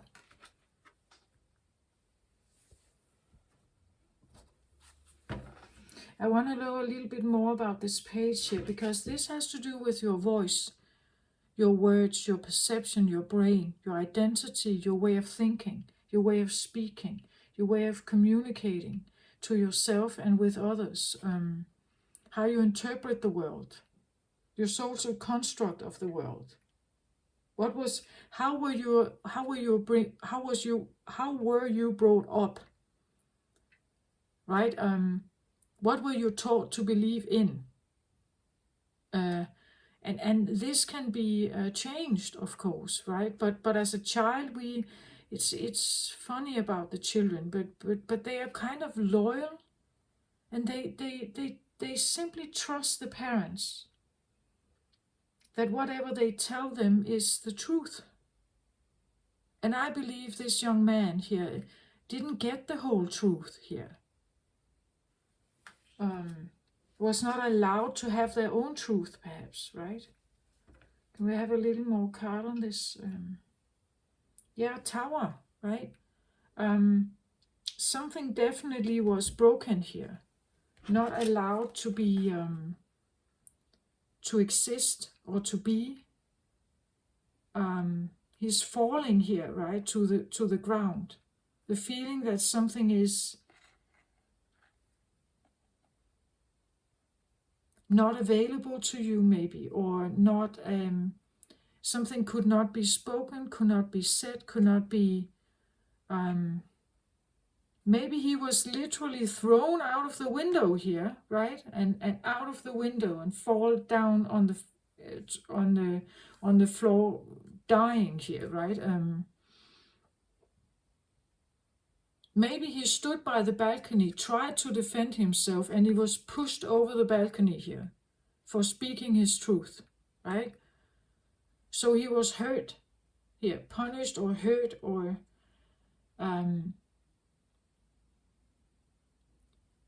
something like that. And that may bring a very difficult, like a split, right? The feeling that you can't speak your truth, you can't trust in it. It's dangerous. It may be dangerous to become this one. So you are overcoming some kind of fear, perhaps, here. The balancing of fear and confidence here. Justice is, you could say, being judged, but also creating justice, redemption maybe in your life, right? It's time to balance this out. You may have been living in fear for too long, something like that. And owning up to the fact that you are so much more here. And you have much to bring, but it has never really come out. It has not been shown.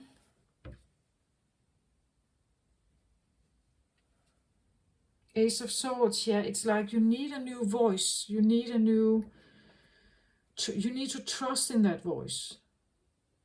The sword of justice, right? You need to trust in this new, pure, with the white dove, the new pure voice of yours. Create a new identity, a brand new you. Trust in your intuition, trust in your guidance.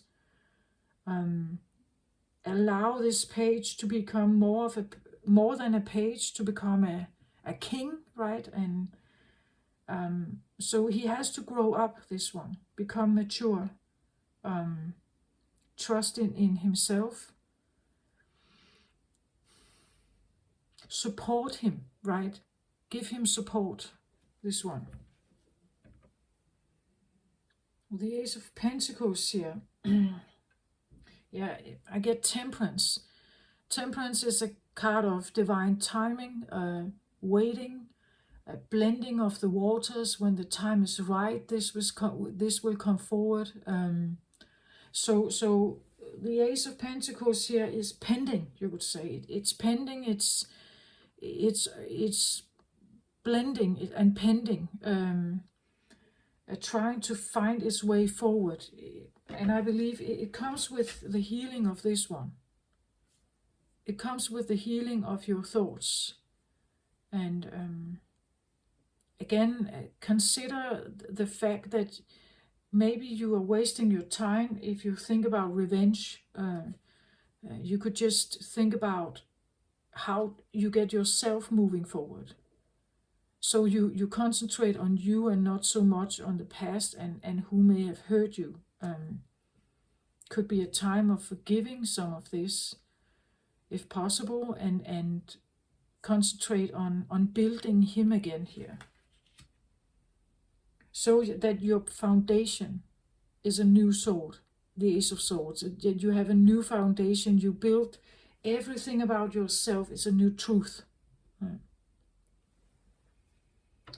But again, this is interesting energy, because if Leo DNA is actually holding some of this information, the possibility of having great success here, the possibility of having great success, a big crown of knowledge and spotlight, right? Being extremely big here.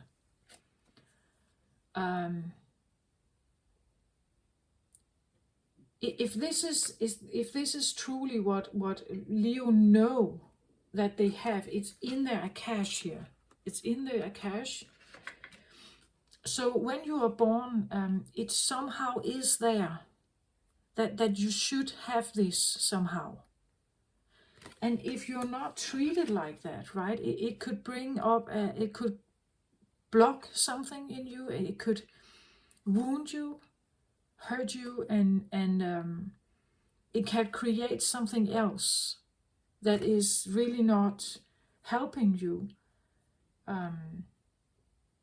getting yourself into this beautiful, abundant place.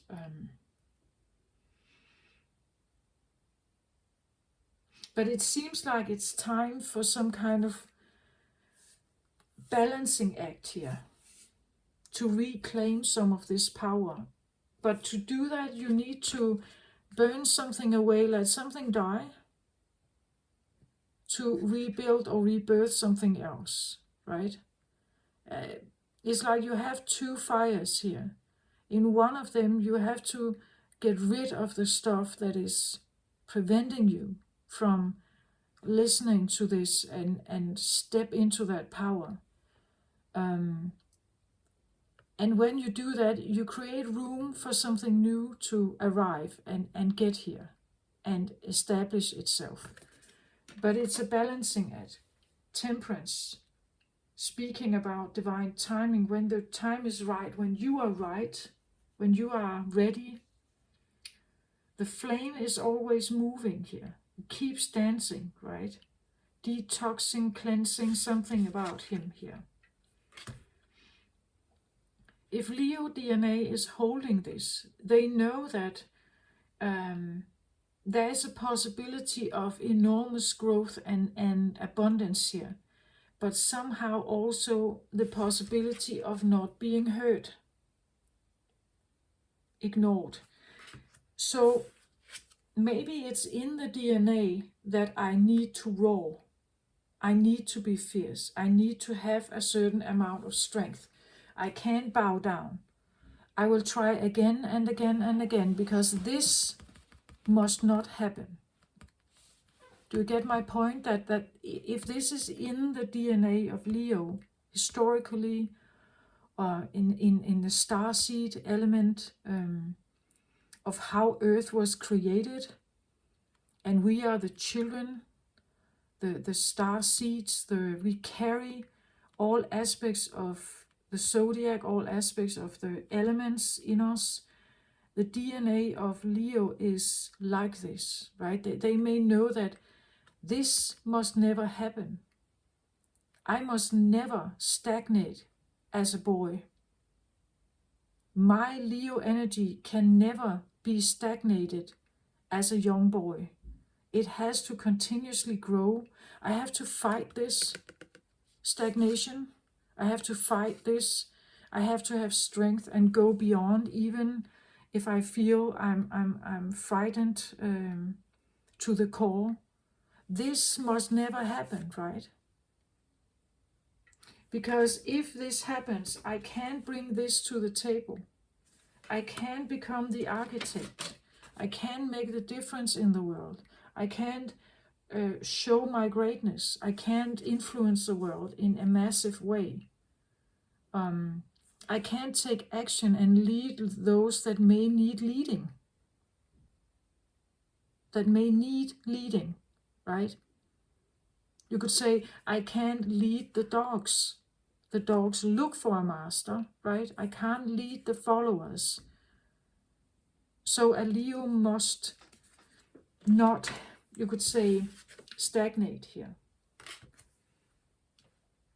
If this lays in the DNA of Leo, we may better understand why Leos thrive and go very deliberately towards their goal, because they cannot be here. This is a very extremely lonely and sad Leo, stuck in their mind here, and can't move, can't seem to defend themselves. Even if they try to, they are pushed out over the balcony here. So a Leo can not really exist in very limiting upbringings, right? They can't have lives like that.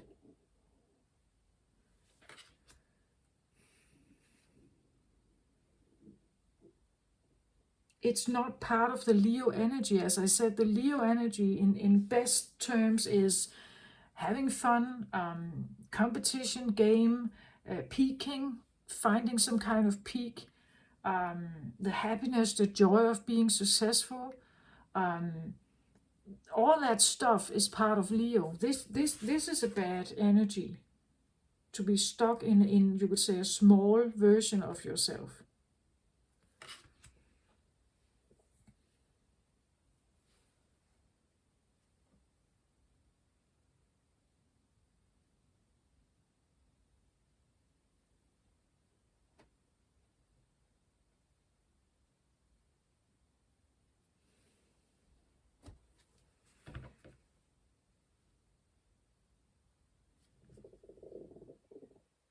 Two of Wands, yeah, it's like, I don't know what to do, right? I see very clearly that there are two wands here. The balancing act here. I see the stallion is there, right? I see the sunlight, but I'm just watching it. It's like I can't go there.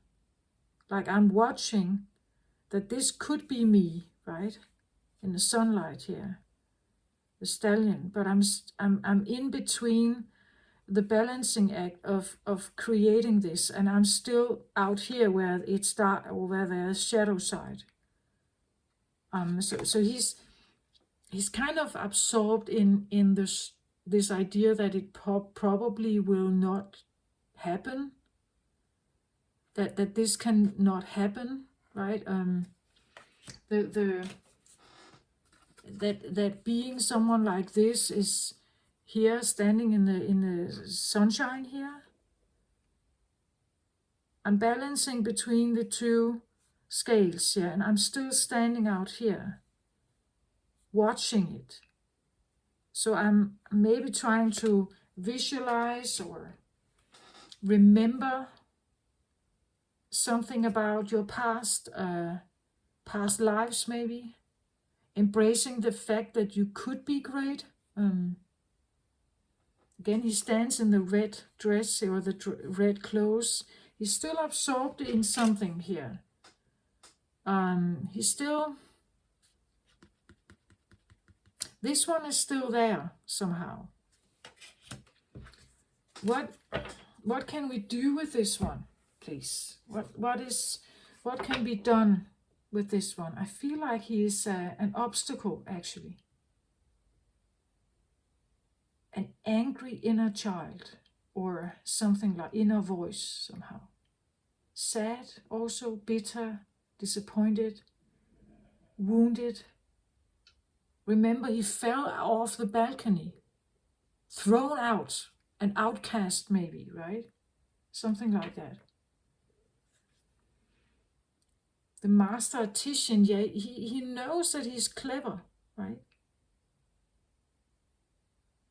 But maybe he's put in a place now where he's only regarded as an assistant. And he's working for someone else here. Who is the architect, maybe, or who is the scientist. But you are an apprentice, or you're regarded only as an assistant or an apprentice. That whatever you have to bring here is not of the value of this one. You know, like you're put in the second, third, fourth place, and you are ignored if whatever you come with here is regarded as an apprentice.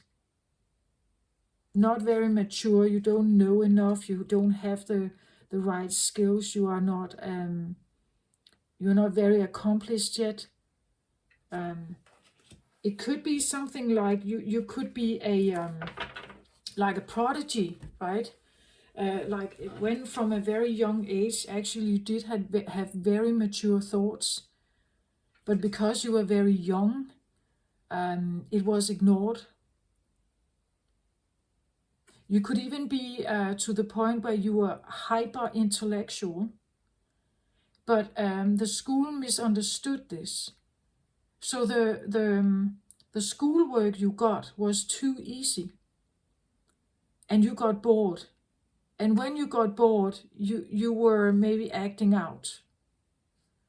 That's actually a thing among hyper intellectual children, that they are misunderstood. Extremely clever, and if you give them something to solve, a homework to solve that is too easy, They get bored, they get frustrated, they get angry. They feel like you ignore them, like they feel you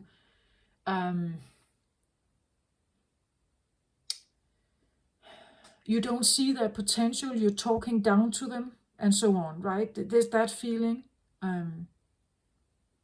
Maybe that was a thing also. Leos are usually quite clever. But you get my point, right? It's like something was not fulfilling here.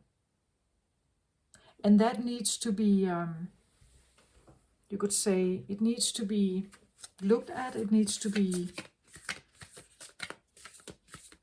healed, I want to say.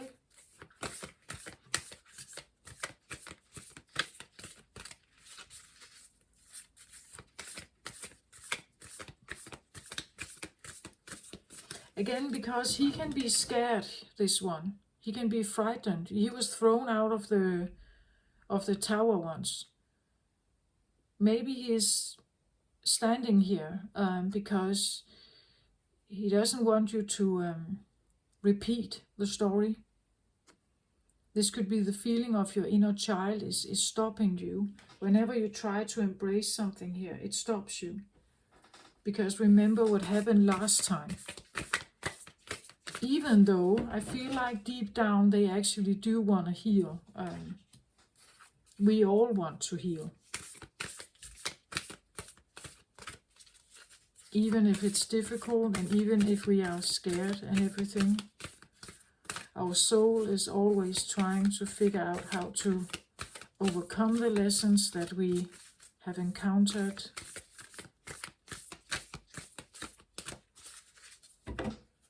So let's get this one. This is the Eyes of the Soul Oracle. So now we get a bit of the soul aspect as well here for Leo. Climb the spiral ladder, one step at a time. Yeah, look at this. It's like a child looking up, right? From a well or from an abyss down there. And he just has to take one step at a time here. Well, listening to the voice here. And maybe the voice is, as I said, an inspirational voice that tells you to just get going and trust in yourself, but it could also be a little scared element, that his company is maybe his fear. His company is his story, what he remembers, that he was thrown out of the tower. But again, he can make a new one, right? Every time he climbs a step here, maybe he becomes older, maybe he learns something, maybe he overcomes something.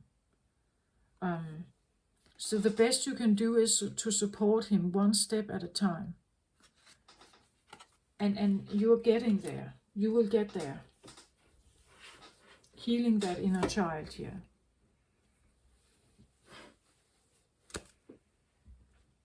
So if you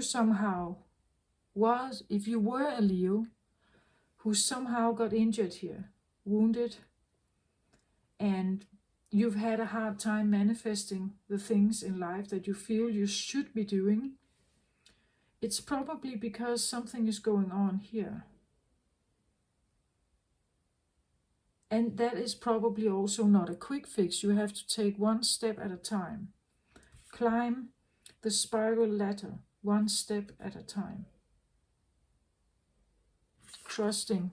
Look at how long it is, this spiral. So he has been down a deep hole, this one. Forgotten, lost, hidden, shamed, punished maybe. Right, and he's getting more and more ready perhaps, but he's still facing his fears. And he's taking one step at a time. Needing to trust the guidance, but also feeling the fear at the same time. Yeah. At the bottom of the deck, I get be curious and look deeper. Yeah, look at this, right? looking up here, but still hiding, right? Getting closer to the surface, but still hiding. Looking, being curious, right? But knowing that I can jump right into the water again. Maybe you do have Cancer somewhere in your chart. Watery feeling of like deep. Again, look at how this comes across, like the shine comes from above here or from out here into a darker place here.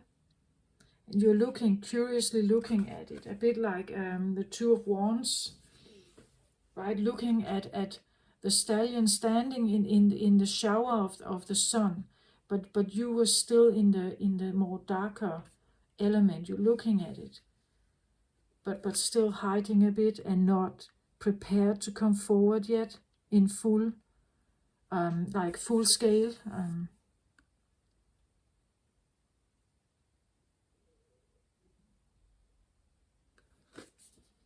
Be curious, look deeper. So this even talks about that there is more to be understood about this situation. If you are willing to dive into the deep sea here, in the emotions of this one, you will be able to understand yourself better here, or someone you're dealing with, if you are cross-watching here for Leo.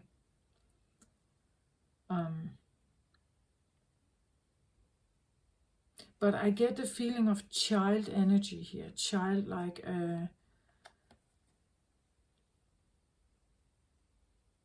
But I also want to say, if a Leo energy should be stopped, you have to do it in childhood.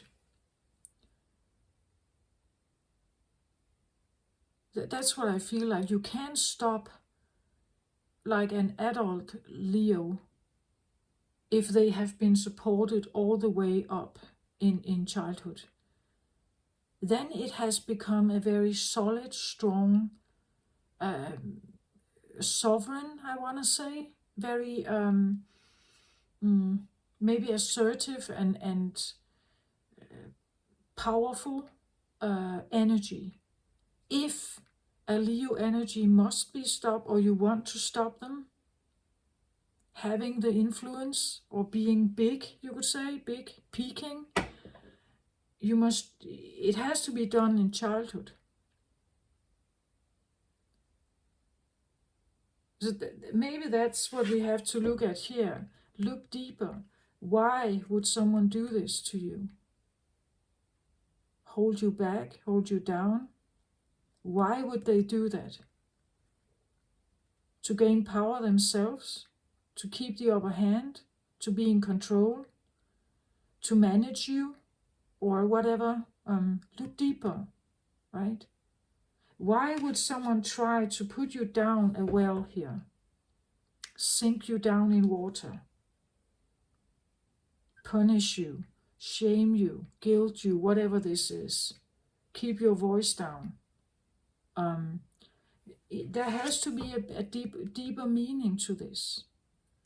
Why is it? Is it because as parents they were fearing they were losing control over you?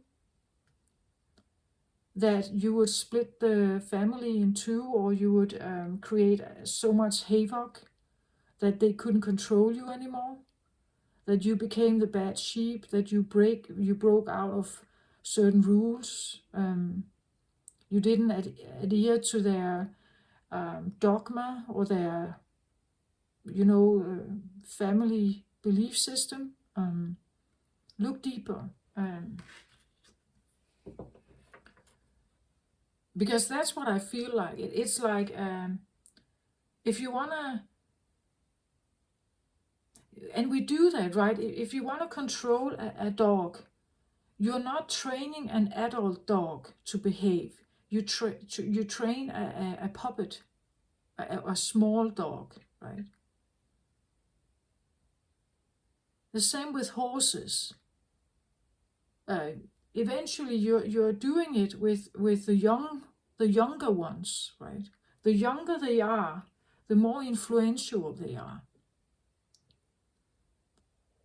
right? You start when they are small. So the influence you may have received here started when you were small, because that's when you are most open, you are most trusting, loyal, everything. You are impressionable, you are moldable when you are young.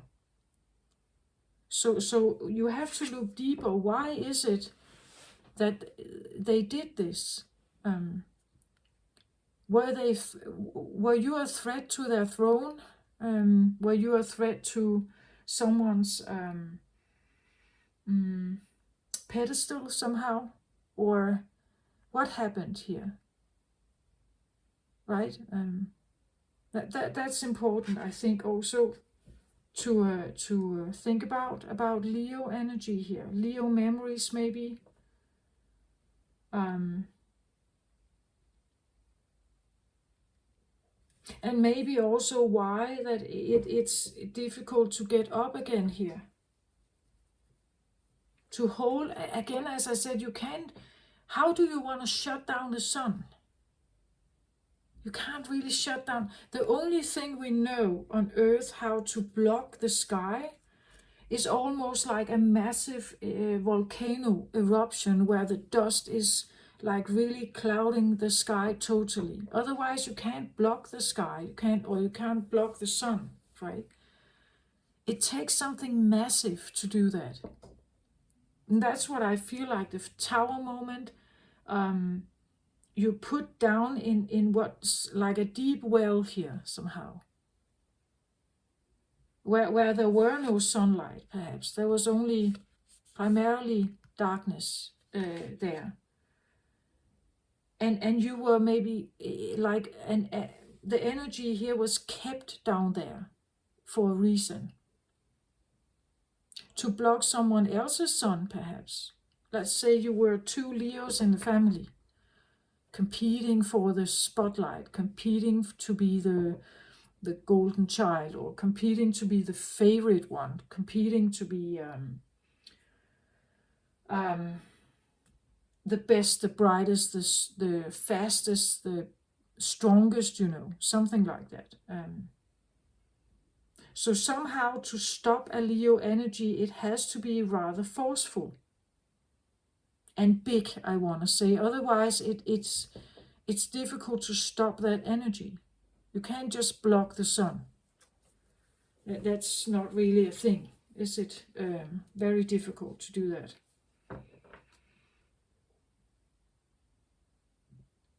Or to act as if it doesn't exist. To act as if it doesn't exist, that would be ignoring it, not giving it attention, not listening, not supporting it.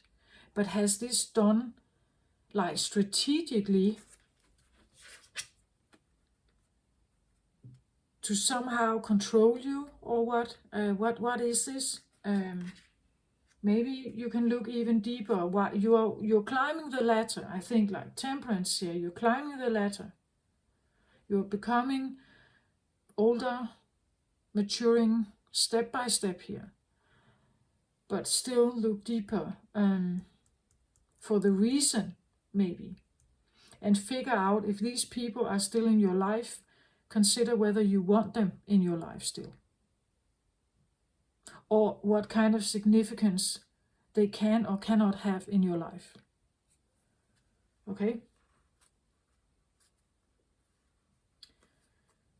So at the bottom of the deck, I get retreat into nature and solitude. Yeah, you seek out the friends that you can trust, that actually support you, right? You seek into nature, maybe, solitude, to cleanse, purify again, take away everyone else's energy field so that you only have you. And then you figure out who you are here. Retrieve, right, from whatever influence may wanna, influence you, may wanna talk to you. Become as cleansed, purified as, you could say, as singular as possible, so that you can see yourself without anyone else's influence. That's the best thing I really feel like I can say here. Get away from the stuff, right, that really is not helping you. Retreat into nature, solitude, live the life you want, become the architect, the leader of your life, make your decisions yourself, even if people don't like it. Again, look at how she comes across a little bit Indian to me, like an Indian. The clothes and her braids here. I just feel like maybe you change your image. Maybe you become a different person. Like you wanna get more involved into spirituality. Maybe you become a shaman. Maybe you decide to go for the high priestess idea of some maybe witchcraft or like alternative spiritual hobbies, or because you want to design your life yourself. You want to be the architect and no one else should be that. You have to become in tune with who you are to build the greatness in you. But just think about it. If Leo is actually holding this energy here of knowing that there is a potential greatness, but with every incarnation there's also a potential of being ignored, not supported, and so on, for maybe a manipulative reason here. Maybe we now better understand why Leos need to roar, right? Why they need to create like noise around them, right? Why they need to manifest themselves, why they don't give up, why they are maybe embedded with the feeling of fighting or competition, that this is such a big part of them, because this must never happen, right? It can never happen. I have to fight with every claw to not let this happen. Okay? And if we get to understand this about each other, we may understand why we get into fights with each other. Why some people are not flexible. Why they don't give in to something. Because they can't be here. They cannot be seen as small, right? They must never be seen as small. If we understand this about Leo, we may approach something in a different way, right? We may understand why they roar, why they can't maybe why they hold their position so strongly, perhaps. Because they can't ever be a follower. They can't ever be small. That is the potential threat, right? So if we understand that, we may also understand how to speak with each other differently. And for a Leo who may have experienced this, they may also understand that healing this aspect of themselves or their shadow is important.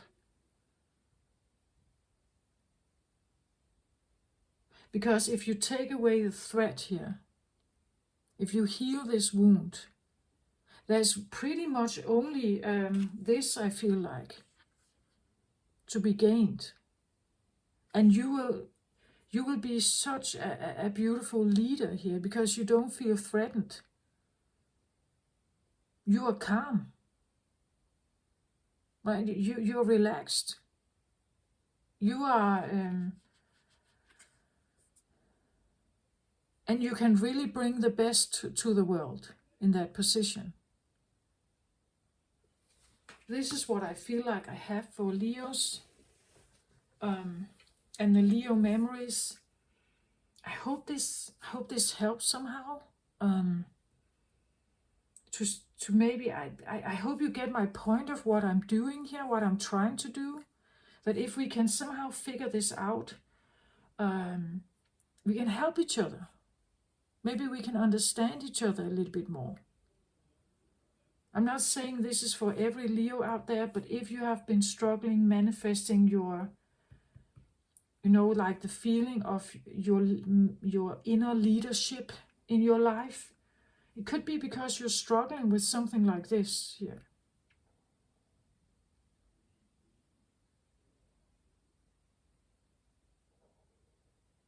Please let me know if it resonates. If you like what I do, please click the like button, subscribe to my channel,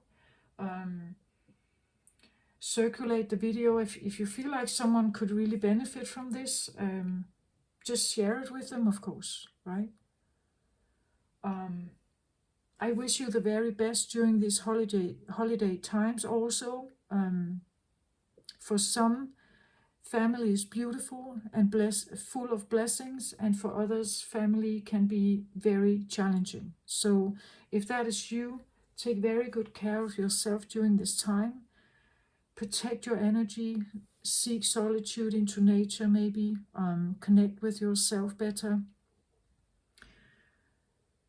That is the best I can say, and I send you my very best. Love and light to you all. Bye-bye.